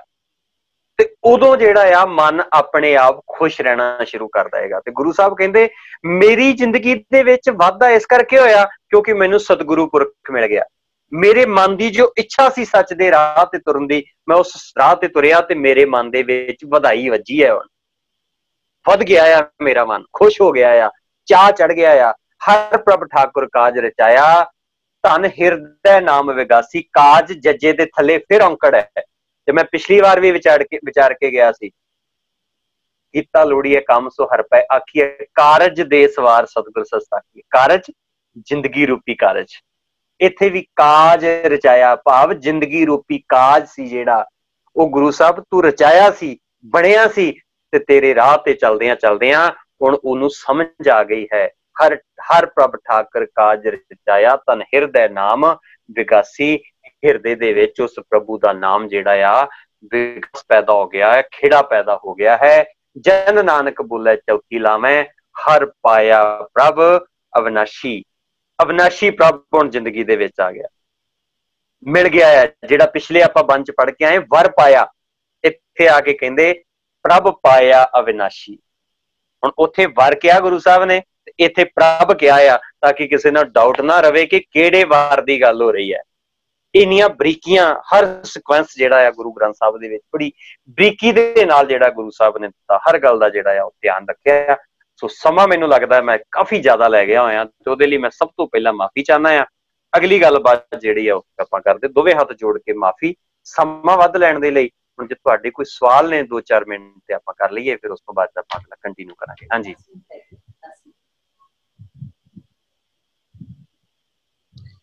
हाँ जी संगत जी, किसी ने सवाल करने हो तो सारे वेलकम ਹਨ। प्लीज अनम्यूट कर लो तो सवाल कर लो।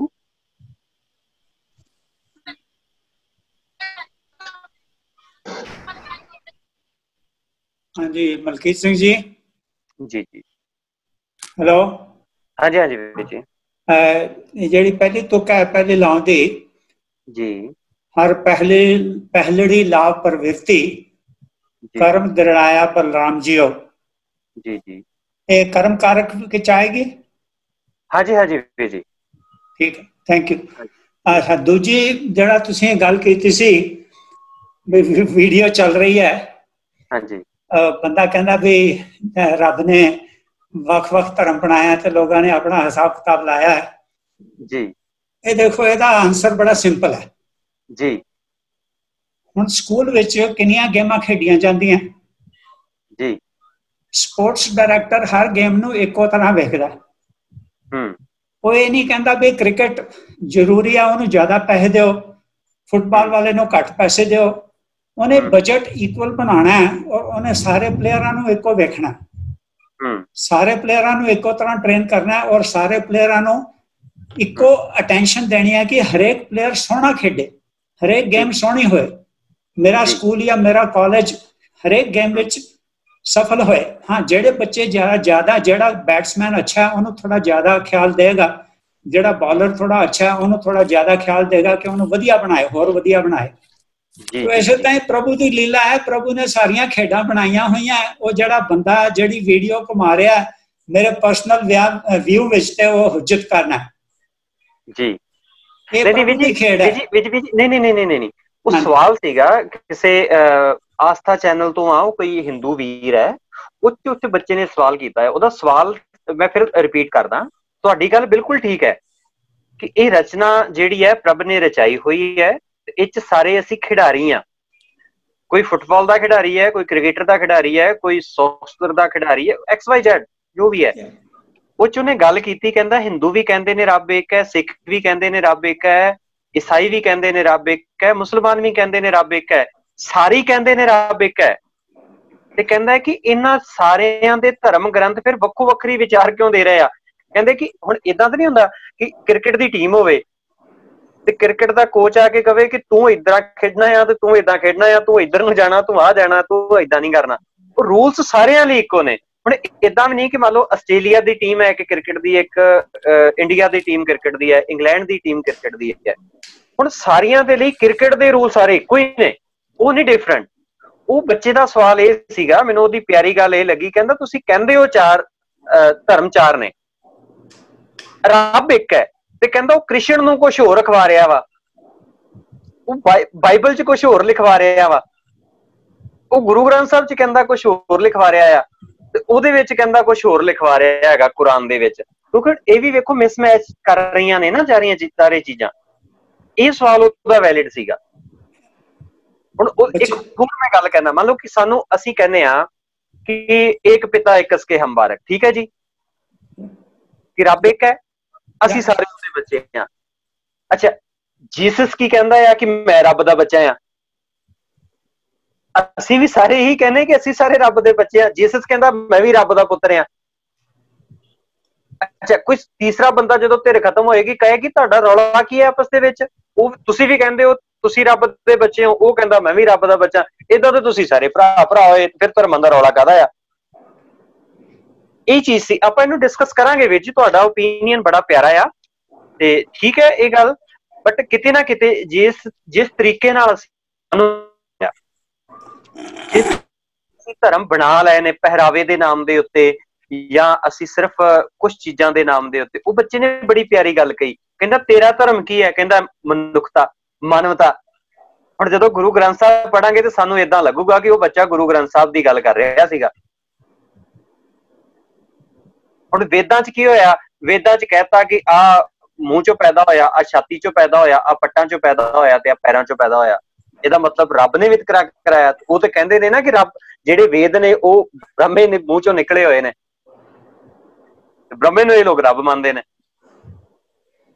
ਇਸ ਚੀਜ਼ ਦੀ ਜਿਹੜੀ ਕਲੈਰੀਫਿਕੇਸ਼ਨ ਆ ਉਹਨੂੰ ਸਾਨੂੰ ਥੋੜਾ ਜਿਹਾ ਹੋਰ ਜਿਹੜੀ ਆ ਵਾਚਣ ਦੀ ਜ਼ਰੂਰਤ ਹੈ, ਕਿਉਂਕਿ ਸਾਡੇ ਬੱਚੇ ਬੜੇ ਇੰਟੈਲੀਜੈਂਟ ਨੇ।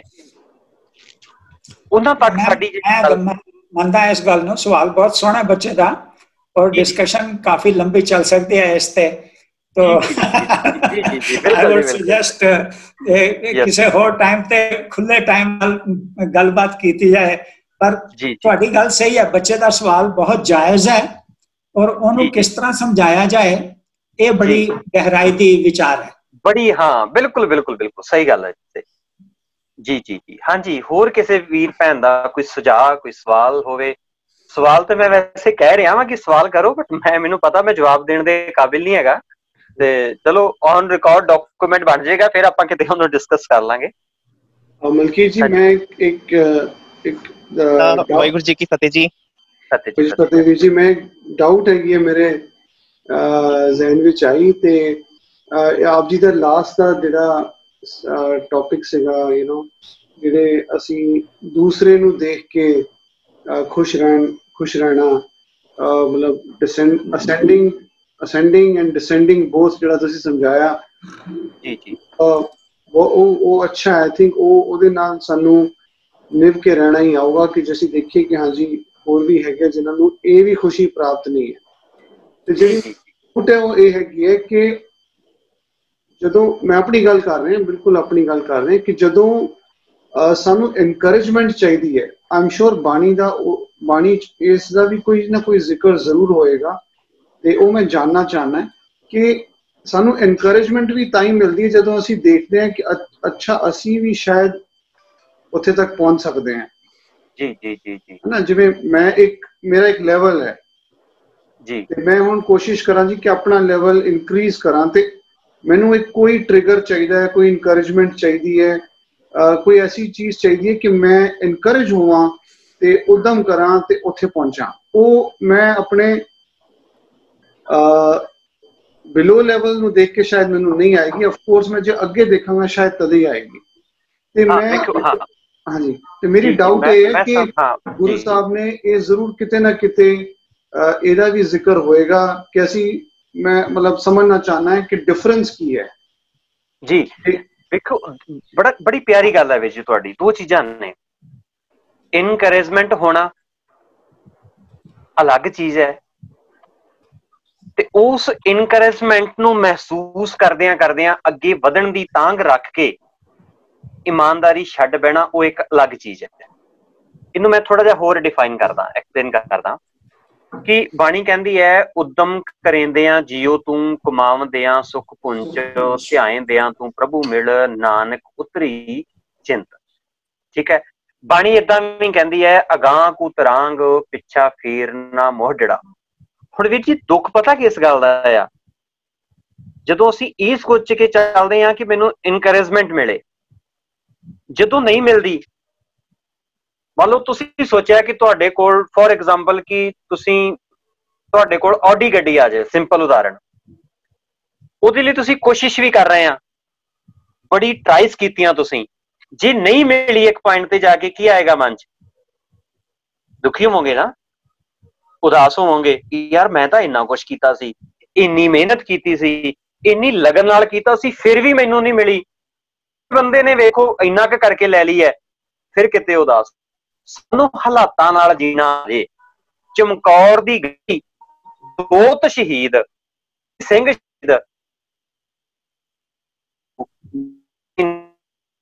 ਤੇ ਜਾ ਕੇ ਆ ਜਾਂਦੀ ਉਹਨੂੰ, ਕਿਉਂਕਿ ਐਕਸਪੈਕਟੇਸ਼ਨਸ ਕੀ ਨੇ। ਜਦੋਂ ਅਸੀਂ ਕਿਸੇ ਚੀਜ਼ ਦੀ ਇਨਕਰੇਜਮੈਂਟ ਵੇਖ ਕੇ ਚੱਲਦੇ ਹਾਂ, ਅੱਜ ਸਾਡਾ ਰੌਲਾ ਕਾਹਦਾ ਆ ਭਲਾ? ਇੱਕ ਬੱਚਾ ਆ, ਉਹਦੇ 99% ਆ ਰਹੇ ਆ, ਦੂਜਾ ਕਹਿੰਦਾ ਮੈਂ ਵੀ 99% ਲੈਣੇ ਆ। 99% ਵੇਖ ਕੇ ਉਹਦੇ ਪਿੱਛੇ ਭੱਜ ਰਿਹਾ ਆ। ਜਿਸ ਦਿਨ ਨਹੀਂ ਉਹਦੇ 99% ਆਏ ਤੇ ਕੀ ਹੋ ਰਿਹਾ ਭਲਾ? ਸੁਸਾਈਡ ਕਰ ਰਿਹਾ ਉਹ ਕਿ ਮੇਰੇ ਨਹੀਂ ਆਏ। ਪਰ ਜੇ ਹਾਲਾਤਾਂ ਨਾਲ ਰਹਿਣਾ ਆ ਜਾਂਦਾ, ਠੀਕ ਹੈ ਮੈਂ ਲੈਣੇ 90% ਹੈ, ਲੈਣੇ ਮੈਂ 99% ਹੈ, ਕੋਸ਼ਿਸ਼ ਕਰਨੀ ਹੈ, ਪਰ ਜੇ ਨਹੀਂ ਵੀ ਆਉਣਗੇ ਉਹਦੇ ਲਈ ਤਿਆਰੀ ਨਹੀਂ ਕੀਤੀ। ਬੱਚਾ ਪਾਸ ਕਿਵੇਂ ਹੋਵੇ, ਬੱਚਾ ਰੇਸ ਜਿੱਤੇ ਕਿਵੇਂ, ਇਹਦੀ ਪ੍ਰੈਕਟਿਸ ਹੈ। ਬੱਚਾ ਹਾਰ ਗਿਆ ਆ, ਬੱਚਾ ਫੇਲ ਹੋ ਗਿਆ ਆ, ਬੱਚੇ ਦੇ ਨੰਬਰ ਘੱਟ ਆ ਗਏ, ਇਹਦੀ ਪ੍ਰੈਕਟਿਸ ਕਿਹੜਾ ਸਕੂਲ ਕਰਾ ਰਿਹਾ? ਜਿਸ ਦਿਨ ਵਰਲਡ ਕੱਪ ਫਾਈਨਲ ਹੁੰਦਾ, ਪਿਛਲਾ ਵਰਲਡ ਕੱਪ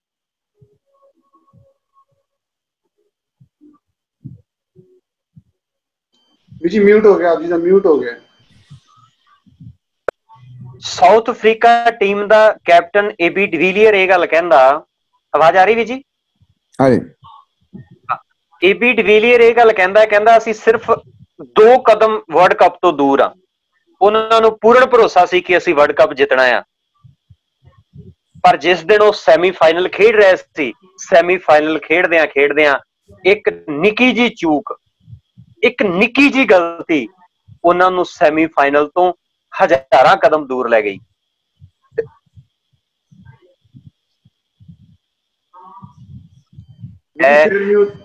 ਹਾਂਜੀ, ਉਹ ਸਾਰੀ ਟੀਮ ਗਰਾਊਂਡ ਦੇ ਵਿੱਚ ਬੈਠੀ ਰੋਂਦੀ ਨਜ਼ਰ ਆਈ। ਕਿਉਂਕਿ ਜਿੱਤਣ ਦੀ ਤਿਆਰੀ ਕੀਤੀ ਸੀ, ਹਾਰਨ ਦੀ ਤਿਆਰੀ ਨਹੀਂ ਸੀ ਕੀਤੀ। ਤੇ ਮੇਰਾ ਬਾਪੂ ਗੁਰੂ ਗੋਬਿੰਦ ਸਿੰਘ ਜਿੱਤਣ ਦੇ ਨਾਲ ਹਾਰਨ ਦੀ ਤਿਆਰੀ ਕਰਕੇ ਗਿਆ ਹੋਏਗਾ। ਇਨਕਰੇਜਮੈਂਟ ਜ਼ਿੰਦਗੀ ਦੇ ਵਿੱਚ ਬਹੁਤ ਜ਼ਰੂਰੀ ਹੈ, ਬਟ ਉੱਥੇ ਜਾ ਕੇ ਜੇ ਮਾਯੂਸੀ ਮਹਿਸੂਸ ਕਰਨੀ ਹੈ ਤੇ ਇਹਨੂੰ ਚੰਗਾ ਪਹਿਲਾਂ ਮੇਰਾ ਇਹ ਹੋਣਾ ਚਾਹੀਦਾ ਕਿ ਮੈਂ ਕਰ ਕੀ ਰਿਹਾ। ਵੇਖਣਾ ਸਾਨੂੰ ਆਪਣੇ ਵੱਡੇ ਵੱਲ ਚਾਹੀਦਾ, ਪਰ ਵੱਡੇ ਵੱਲ ਵੇਖ ਕੇ ਕਦੀ ਆਪਣੀ ਖੁੱਲੀ ਨਹੀਂ ਢਾਣੀ ਚਾਹੀਦੀ। ਸਾਡੇ ਬਜ਼ੁਰਗਾਂ ਦਾ ਇਹ ਕਹਾਵਤ ਸੀ। ਮੈਂ ਜ਼ਿੰਦਗੀ 'ਚ ਕਾਮਯਾਬ ਹੋਵਾਂ, ਬਹੁਤ ਕਾਮਯਾਬ ਹੋਵਾਂ।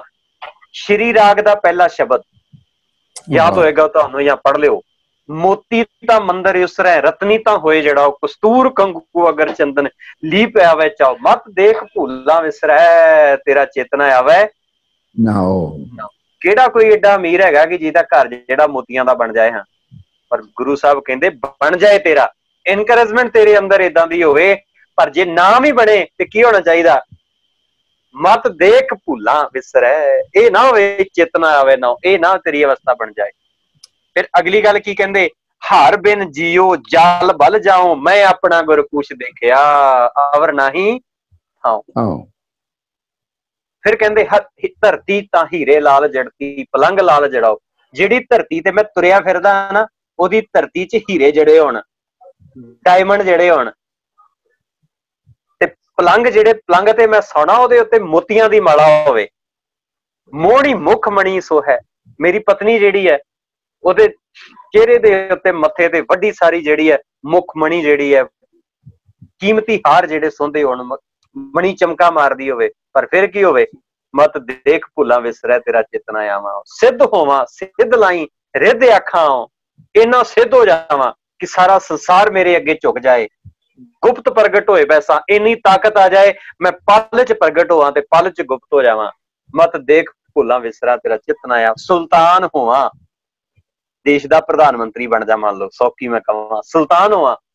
ਮੇਲ ਲਸ਼ਕਰ, ਮੇਰੀਆਂ ਫੌਜਾਂ ਕੱਪ ਕਰਦੀਆਂ ਹੋਣ ਮੇਰੇ ਪਿੱਛੇ, ਹਜ਼ਾਰਾਂ ਫੌਜਾਂ ਤੁਰੀਆਂ ਫਿਰਦੀਆਂ ਹੋਣ। ਤਖਤ ਰੱਖਾਂ ਪਾਉ, ਮੈਂ ਆਪਣੇ ਤਖਤ ਤੇ ਬੈਠਾ ਹੋਵਾਂ, ਤਖਤ ਦਾ ਰਾਜਾ ਹੋਵਾਂ, ਹੁਕਮ ਹਾਸਲ ਕਰੀ ਬੈਠਾ। ਇੰਨਾ ਮੇਰਾ ਹੁਕਮ ਚੱਲਦਾ ਹੋਵੇ ਕਿ ਮੈਂ ਜਿਹੜੀ ਗੱਲ ਕਵਾਂ, ਮੈਂ ਇਸ਼ਾਰਾ ਕਰਾਂ, ਸਾਰੇ ਲੋਕ ਮੇਰੇ ਪਿੱਛੇ ਭੱਜ ਕੇ ਤੁਰੇ ਫਿਰਨ। ਹੁਕਮ ਹਾਸਲ ਕਰੀ ਬੈਠਾ ਨਾਨਕਾ ਸਭ ਵਾਓ, ਇਹ ਸਭ ਵਾਓ ਦਵਾਓ ਦੀ ਗੱਲ ਹੋਏਗੀ। ਮਤ ਦੇਖ ਭੁੱਲਾਂ ਵਿਸਰੈ, ਤੇਰਾ ਚੇਤਨਾ ਆਵੇ। ਅਮੀਰ ਤੇ ਮੈਂ ਬਹੁਤ ਹੋਵਾਂ, ਪਰ ਜੇ ਕਿਤੇ ਗਰੀਬ ਵੀ ਹੋ ਗਿਆ ਤੇ ਮੈਨੂੰ ਪਤਾ ਹੋਵੇ। ਸੁਸ਼ਾਂਤ ਸ਼ਰਮਾ ਅਮੀਰ ਤੇ ਬਹੁਤ ਹੋਏਗਾ, 1 ਕਰੋੜ 18 ਲੱਖ ਦੀ ਉਹਦੀ ਗੱਡੀ ਸੀ, ਅਮੀਰ ਤੇ ਬਹੁਤ ਸੀ, ਪਰ ਦਿਲ ਦੀ ਕਿਤੇ ਨਾ ਕਿਤੇ ਗਰੀਬੀ ਉਹਨੂੰ ਜਿਹੜੀ ਹੈ ਮੌਤ ਦੇ ਮੂੰਹ ਲੈ ਗਈ। ਕਾਮਯਾਬ ਹੋਣ ਦਾ ਸੁਪਨਾ ਤੇ ਵੇਖ ਲਿਆ ਕਿ ਜੇ ਨਹੀਂ ਕਾਮਯਾਬ ਹੋਵਾਂਗਾ ਫਿਰ ਕੀ ਕਰਨਾ ਹੈ। ਭਾਵੇਂ ਨੈਪੋਟਿਜ਼ਮ ਦੇ ਨਾਮ ਦੇ ਉੱਤੇ ਉਹਦੇ ਨਾਲ ਇਹ ਸਭ ਕੁਛ ਹੋਇਆ, ਬਟ ਕਿਤੇ ਨਾ ਕਿਤੇ ਸਾਨੂੰ ਵਾਪਰਿਆ। ਸਾਨੂੰ ਅੱਜ ਸਿੱਖਿਆ ਸਾਡੇ ਬੱਚਿਆਂ ਨੂੰ ਇਹ ਦੇਣ ਦੀ ਲੋੜ ਹੈ। ਇਨਕਰੇਜਮੈਂਟ ਤੁਹਾਡੀ ਜ਼ਿੰਦਗੀ 'ਚ ਜ਼ਰੂਰ ਹੋਵੇ, ਬਟ ਫੇਲ ਹੋਣ ਦੀ ਤਿਆਰੀ ਵੀ ਅਸੀਂ ਆਪਣੇ ਬੱਚਿਆਂ ਨੂੰ ਦੇ ਕੇ ਤੁਰੀ ਹੈ। ਭਾਈ ਮਨੀ ਸਿੰਘ ਦੇ 5 ਪੁੱਤਰ ਤੇ 5 ਦੇ ਵਿੱਚੋਂ 2 ਸ਼ਹੀਦ ਸਰਸਾ ਨਦੀ ਦੇ ਕਿਨਾਰੇ ਹੁੰਦੇ ਆ। ਇੱਕ ਭਾਈ ਉਦੈ ਸਿੰਘ ਤੇ ਇੱਕ ਭਾਈ ਬਚਿੱਤਰ ਸਿੰਘ। ਭਾਈ ਬਚਿੱਤਰ ਸਿੰਘ ਬੁਰੀ ਤਰ੍ਹਾਂ ਨਾਲ ਜ਼ਖਮੀ ਹੋ ਜਾਂਦੇ ਆ, ਭਾਈ ਉਦੈ ਸਿੰਘ ਸ਼ਹੀਦ ਹੋ ਜਾਂਦਾ, ਤੇ ਭਾਈ ਮਨੀ ਸਿੰਘ ਗੁਰੂ ਕੇ ਮਹਿਲਾਂ ਨੂੰ ਲੈ ਕੇ ਹਰਿਦੁਆਰ ਦਿੱਲੀ ਵੱਲ ਨੂੰ ਤੁਰਦੇ ਆ, ਤੇ ਲਾਗਿਓਂ ਕੋਈ ਆਵਾਜ਼ ਮਾਰ ਕੇ ਕਹਿੰਦਾ ਜੀ ਤੁਹਾਡਾ ਤੇ ਇੱਕ ਪੁੱਤ ਸ਼ਹੀਦ ਹੋਇਆ ਪਿਆ, ਬਚਿੱਤਰ ਸਿੰਘ ਬੁਰੀ ਤਰ੍ਹਾਂ ਨਾਲ ਜ਼ਖਮੀ ਹੋਇਆ ਪਿਆ, ਬਚਣ ਦੀ ਉਮੀਦ ਕੋਈ ਨਹੀਂ ਹੈ, ਤੇ ਤੁਸੀਂ ਕਿੱਧਰ ਚੱਲੇ ਹੋ? ਤੁਹਾਨੂੰ ਆਪਣੇ ਪੁੱਤ ਨਹੀਂ ਪਿਆਰੇ? ਤੇ ਕਹਿੰਦਾ ਨਹੀਂ, ਮੈਨੂੰ ਆਪਣੇ ਪੁੱਤਾਂ ਨਾਲੋਂ ਗੁਰੂ ਦਾ ਹੁਕਮ ਜ਼ਿਆਦਾ ਪਿਆਰਾ ਆ। ਇਹ ਜ਼ਿੰਮੇਵਾਰੀ ਹੈ, ਇਹ ਤਿਆਰੀ ਹੈ। ਜਿੱਦਣ ਏਦਾਂ ਦੀ ਹੈਗੀ, ਜਿਸ ਦਿਨ ਇਹ ਸਾਡੀ ਇਨਕਰੇਜਮੈਂਟ ਹੋਵੇ, ਮੈਂ ਬਿਲਕੁਲ ਜਿਹੜਾ ਆ ਉਹਦਾ ਮੈਂ ਮਨਾ ਨਹੀਂ ਕਰਦਾ, ਪਰ ਸਾਡੀ ਜ਼ਿੰਦਗੀ ਦਾ ਲਾਈਫ ਸਟਾਈਲ ਜਿਹੜਾ ਮੈਨੂੰ ਲੱਗਦਾ ਮੇਰੇ ਮੁਤਾਬਿਕ ਏਦਾਂ ਦਾ ਹੋਣਾ ਚਾਹੀਦਾ। ਹਾਂਜੀ, ਧੰਨਵਾਦ ਜੀ। ਹੋਰ ਕਿਸੇ ਦਾ ਕੋਈ ਸਵਾਲ ਹੋਵੇ ਤਾਂ ਕਰ ਲਓ, ਮੈਨੂੰ ਲੱਗਦਾ ਸਮਾਂ ਬਹੁਤ ਹੋ ਗਿਆ। हाँ जी ठीक है जी। वाहे खालसा और जी की फतेह जी। फतेह जी।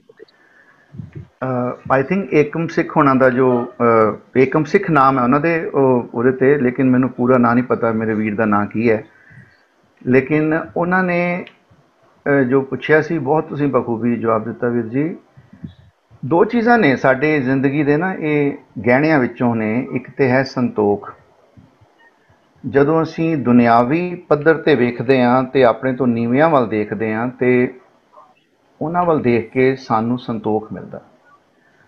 ਸਾਡੀਆਂ ਮਨ 'ਚੋਂ ਸ਼ਿਕਾਇਤਾਂ ਤੇ ਕੰਪਲੇਨਸ ਘੱਟ ਜਾਂਦੀਆਂ ਨੇ।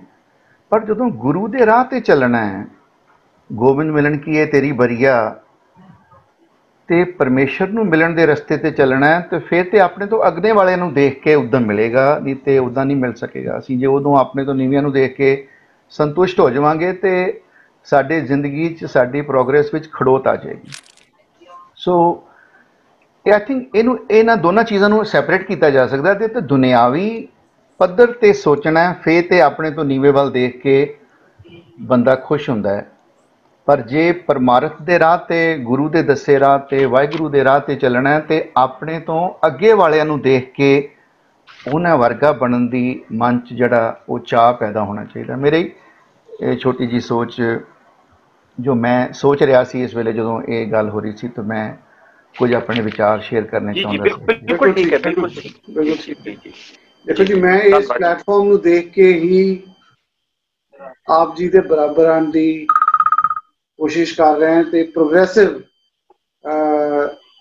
ਜਿਹੜਾ ਵਿਚਾਰ ਹੈ ਕਿ ਮੈਂ ਤਾਂ ਸ਼ਾਇਦ ਇਸ ਲਾਇਕ ਵੀ ਨਹੀਂ ਸੀਗਾ ਕਿ ਇਸ ਪਲੇਟਫਾਰਮ ਤੇ ਆ ਕੇ ਬੈਠ ਸਕਾਂ, ਪਰ ਹੁਣ ਆਪ ਜੀ ਸੰਗਤ ਨੂੰ ਦੇਖ ਕੇ ਮੈਂ ਕੋਸ਼ਿਸ਼ ਕਰ ਰਿਹਾ ਕਿ ਅੱਗੇ ਵਧਾਂ। ਮਤਲਬ ਇਹ ਮੇਰਾ ਵਿਚਾਰ ਸੀ ਕਿ ਪ੍ਰੋਗਰੈਸ਼ਨ ਅੱਗੇ ਦੇਖ ਕੇ ਹੀ ਹੋ ਸਕਦੀ ਹੈ। मेरे ख्याल we can related to the last topic ਜਿਹੜੀ ਅਸੀਂ ਲਾਸਟ ਕਲਾਸ ਵਿੱਚ ਡਿਸਕਸ ਕਰ ਰਹੇ ਸੀ ਕਿ ਰਹਿਮਤ ਹੈ ਤੇ ਫਿਰ ਇੱਕ ਰਜ਼ਾ ਹੈ। ਜੇ ਫੇਲਿਅਰ ਹੈ ਤੇ ਉਹ ਰਜ਼ਾ ਹੈ ਤੇ ਜੇ ਪ੍ਰੋਗਰੈਸ਼ਨ ਹੋ ਰਹੀ ਹੈ ਤੇ ਉਹ ਰਹਿਮਤ ਹੈ। मतलब कुछ मैं थोड़ा रिलेट कर सकता हूँ। जी। ठीक है जी कुलतार जी, बहुत बहुत शुक्राना। धन्यवाद जी, धन्यवाद Veer ji, thank you for clarifying. बहुत थैंक यू आज वाहिगुरु जी का खालसा, वाहिगुरु जी की फतेह। बहुत बहुत धन्यवाद सारी संगत दा। बहुत ही आनंदित और मलकीयत जी वाकई तुसी सानू उस गहराई तक लैके गए हो जिहड़ा कि मेरे एकम वीर जी जिहड़े दस रहे हैं, वाकई it's a touch to our heart. और असी कोशिश जिहड़ी उपराला जिहड़ा सी वो बड़े ही तरीके दे नाल एक दूजे दे सांझ दे नाल किस तरह अगे वधना है वो सानू नजर आ रहा है। मैं बहुत बहुत धन्यवादी हाँ मलकीयत जी, तुसी बहुत ही चानन वधिया पाया। कुलतार वीर जी ने बहुत उन्हें एक्सप्रैस वधिया तरीके नाल कीता है। मैं बेनती करांगा अगर सोरणजीत सिंह जी मेरी आवाज सुनते होन ते अगले जरा क्लास है ਉਹਦੇ ਬਾਰੇ थोड़ा संगत नाल 2 मिनट वास्ते सांझ कर लैन ताकि लोगों नू वो भी एक करंट पै जाए कि अगली क्लास विच असी की चीज डिस्कस करन जा रहे हैं। Over to you सरणजीत Veer ji. Waheguru ji का खालसा, वाहिगुरु जी की फतेह। माय वॉइस इज क्लियर, आवाज साफ आ रही है जी? हाँ जी जी। असी टॉपिक लिया सी मानस जन्म दुर्लभ है और उन्होंने असी पार्ट 1 ਦੇ ਵਿੱਚ स्लोली एक्चुअली बिल्डअप करना इस टॉपिक ਨੂੰ, ਜਿੱਥੇ ਅਸੀਂ डिस्कस ਕੀਤਾ ਸੀ यूनिवर्स ਦੇ बारे, यूनिवर्स मल्टीपल यूनिवर्सेस ਦੇ बारे, जो नेचर ਦੇ लॉज हैं, जो साइंटिफिक प्रिंसिपल्स हैं, ਅਸੀਂ कोरिलेट ਕਰਨ ਦੀ ਕੋਸ਼ਿਸ਼ ਕੀਤੀ ਸੀ ਕਿ ਗੁਰਬਾਣੀ ਦੇ ਉਹਦੇ ਬਾਰੇ ਕੀ ਵਿਚਾਰ ਹਨ। ਤੇ ਉਹਦਾ ਜੋ ਪਾਰਟ 2 ਹੈ ਉਹਦੇ ਵਿਚਕਾਰ ਅਸੀਂ डिस्कस ਕਰਨ ਜਾ ਰਹੇ ਹਾਂ जो कॉस्मिक कैलेंडर है। एक कॉन्सेप्ट थोड़ा जिहा डिफिकल्ट लगेगा टू लिसन कि कॉस्मिक कैलेंडर कितों आ गया विचों।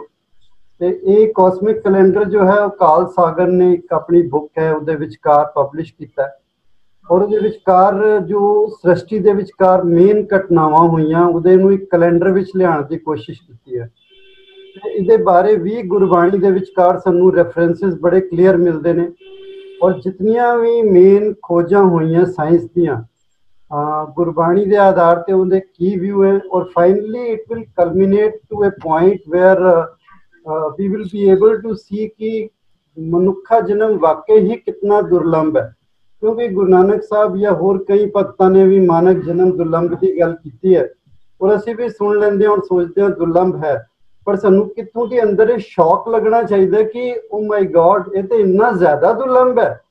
ते उस अवस्था तक पहुंचने लिए सानू जो गुरबाणी के शब्द हैं उन्होंने आधार पर ही समझना पेगा कि किस लैवल की दुर्लभता की गल कर रहे हैं। तो जो पार्ट 2 है उसी रिमेनिंग पार्ट नू कवर करेगा। ते उस तो बाद दे जो टॉपिक है, इनफैक्ट मैं तो बहुत ही बेसिक तो शुरू हो रहा कि साडा एक पूरा टॉपिक है कि परमात्मा भी है कि नहीं है, क्योंकि बच्चे तो आम ही क्वेश्चन पूछ लेंगे ते अज दी डेट दी फिलोसफीज की ने, वो की कहना चाह रहे ने, फिलोसफर्स ने किस तरह एक्सप्रैस किया, वो किहड़े लोग ने जिन्होंने दुनिया नू रब तो तोड़ दिता है, उन्हां दे व्यूज की सी और गुरबाणी दे व्यूज की। एंड फाइनली वो असीं पार्ट मतलब सैकेंड मॉड्यूल कवर करांगे, पर अजे असीं फर्स्ट पार्ट दा सैकेंड पार्ट ही ले रहे। मॉड्यूल 1 दा पार्ट 2 है वो असीं सैटरडे नू कवर करन जा रहे हैं। तो वाहिगुरू जी का खालसा, वाहिगुरू जी की फतेह। वाहिगुरू जी का खालसा, वाहिगुरू जी की फतेह। साध संगत दा बहुत बहुत धन्यवाद, बहुत बहुत धन्यवाद। गुरु का शुक्र कि ये चानन पैंदा रहे और असी सारे अपने मनां नूं हिरदियां नूं शुद्ध करते रहिए और अगे बढ़ते रहिए। जो कुलतार सिंह जी ने किया, जो मेरे वीर एकम जी ने किया, ये अगे मार्ग चलन वाला है, ਉਹਦੇ ਵਿੱਚ चलिए। बहुत बहुत धन्यवाद सारी संगत ਦਾ। ਤੇ मेरा ख्याल है ਹੁਣ ਅਸੀਂ ਕੰਕਲੂਡ ਕਰਦੇ ਹਾਂ ਤੇ ਸਾਰੇ ਇਕੱਠੇ ਹੋ ਕੇ ਅਨਮਿਊਟ ਕਰਕੇ ਵਾਹਿਗੁਰੂ ਜੀ ਦਾ ਖਾਲਸਾ, ਵਾਹਿਗੁਰੂ ਜੀ ਫਤਿਹ ਕਰੀਏ। ਵਾਹਿਗੁਰੂ ਜੀ ਕਾ ਖਾਲਸਾ, ਵਾਹਿਗੁਰੂ ਜੀ ਕੀ ਫਤਿਹ। ਸੋਨੇਹਾਲ, ਵਾਹਿਗੁਰੂ ਜੀ ਕਾ ਖਾਲਸਾ, ਵਾਹਿਗੁਰੂ ਜੀ ਕੀ ਫਤਿਹ।